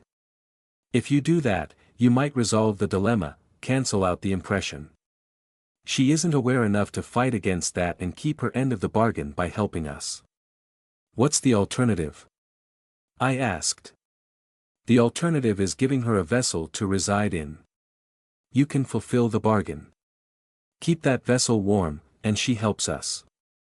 So she keeps suffering? I asked. She is suffering, Rose said. As in, that thing you're looking at is an embodiment of a moment of suffering. What you see there is all there is. The real June went on to the afterlife. This is an emotional event that hit the world hard enough to make a dent shaped like dying of hypothermia. If you take away the suffering, there's going to be absolutely nothing there. And maybe the balance of the world is a little better off, things are a little nicer without this memory of one bad moment wandering around the woods, but we aren't any better off. I looked at June. Despondent, shivering. It feels wrong, I said. Yeah, Rose said. But it's necessary, and whatever else it might look like, you're not hurting it. It's not even a person. Just an impression. I'm having trouble buying that. Why? Because it looks like a damsel in distress. Because it is a ghost, only one step removed from being a vestige, remember? I asked. My tone of voice might have been a little too harsh. In the silence that followed, I shivered violently, my teeth chattering together briefly. When Rose replied, her tone of voice had changed. I think it's nicer, accepting this deal, instead of just canceling her out. You can hold her and keep her warm, and except for the moments we need her to be a specter of hypothermia, she can exist as that one fragment of a memory where she daydreamed about a man holding her. Okay, I said. I can buy that. I searched my person, but there wasn't anything I could really use. I didn't want her to imbue the keys I'd chosen before, rescued from the bowl I'd used for the awakening ritual. I didn't have much else, besides spare chain and the mirror around my neck. Looking down, I saw the hatchet beside the bag. I picked it up. I hope he's chopped enough wood for the fire, June murmured behind me, barely audible. As I turned around, she disappeared, and something hit the hatchet. My already numb fingers froze as cold creeped up the handle. In the span of 1 or 2 seconds, they became so stiff I couldn't open them to drop the hatchet. Done, I said. Inside, now. It's a little more complex, Rose said. If we dash. I'm going to be a ghost soon if we don't get inside, I said. I grabbed the bat, stuffed book and salt into the bag, and looped it over one shoulder. If she gets loose inside the house, sanctuary won't help us. We wrangled her once, I said, heading for the door. We only need to keep her content, right? We need to bind the axe with something. Hatchet, and we will. Inside, I said. I unzipped my jacket and slid the hatchet underneath, so it sat between my coat and my sweatshirt. I held it there, stiff fingers still gripping the wooden handle. Better, June. The cold didn't feel as intense as it had. Good, I said. To Rose, I said, inside. I made my way indoors. The cold in the hatchet was noticeable, but growing less intense by the second. We'll need a way to inscribe the handle, or she can leave any time she feels like it, and she's liable to go out in one big intense shot of cold the moment you hit something, Rose said, as I made my way into the hallway. That could be useful, I said. It would almost definitely kill you, Rose said. Less useful, I replied. You could have chosen a better tool. That handle looks like some kind of textured rubber, and I don't know how we're going to engrave anything into the steel either. She chose it, not me, I said. I pried my hand away from the hatchet's handle. Well, this works as a kind of stopgap measure, as a half implement and half familiar, Rose said.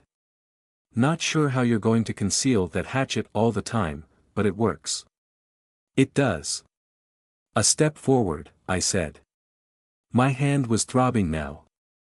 I could feel the cold in the core of my bones.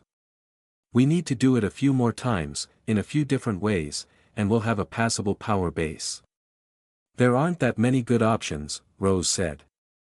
We can try the less good options, I said. And hopefully I don't lose any hands doing it. Ow. Hopefully, Rose said. Let me go over the inscriptions, and I'll walk you through it. I'm going to keep our new friend nice and warm like we promised, and see if I can't warm myself up too, I said. Anything that involves the stove and kettle. I stepped into the kitchen to dig through the cabinets. I'd overlooked the hot chocolate before, dismissing the unpalatable mix of chocolate powder and water, but it suddenly seemed like the best idea I'd had in a long time. In terms of hot food. I grimaced and put the oatmeal aside as well. The only thing I could make in a reasonable span of time. Damned oatmeal, I muttered. Louder, I said, remember that bit I said last night? About how you had to get on my case and remind me that I could have gone shopping but didn't. Now's the time. I feel like I'm going to cry. Blake. Rose called out. Something in her voice caught my attention. I turned around and came face to face with a scene. A gray-haired man, a 20-something man, and a 30-something woman sat on the couches and chairs in the living room. All wearing suits, all with nice, utilitarian hairstyles. Rose, for her part, was visible in the mirror. I couldn't even process her expression. Even for this sudden appearance, the level of dawning horror on her face that I saw seemed like it was too much. Was she seeing something I couldn't? Or had she glimpsed something before I turned around? The lawyers of Mann, Levin, and Lewis, I presume. I asked. More specifically, we are Mann, Levin, and Lewis, the young woman said. Blonde, with a tidy ponytail and a lock of hair strategically draped over the corner of one eyebrow. One of her pantyhose-covered legs was crossed over the other, her hands folded over her knee. Please, don't cry while we're here. I can't speak for my partners, but I'd be embarrassed on your behalf.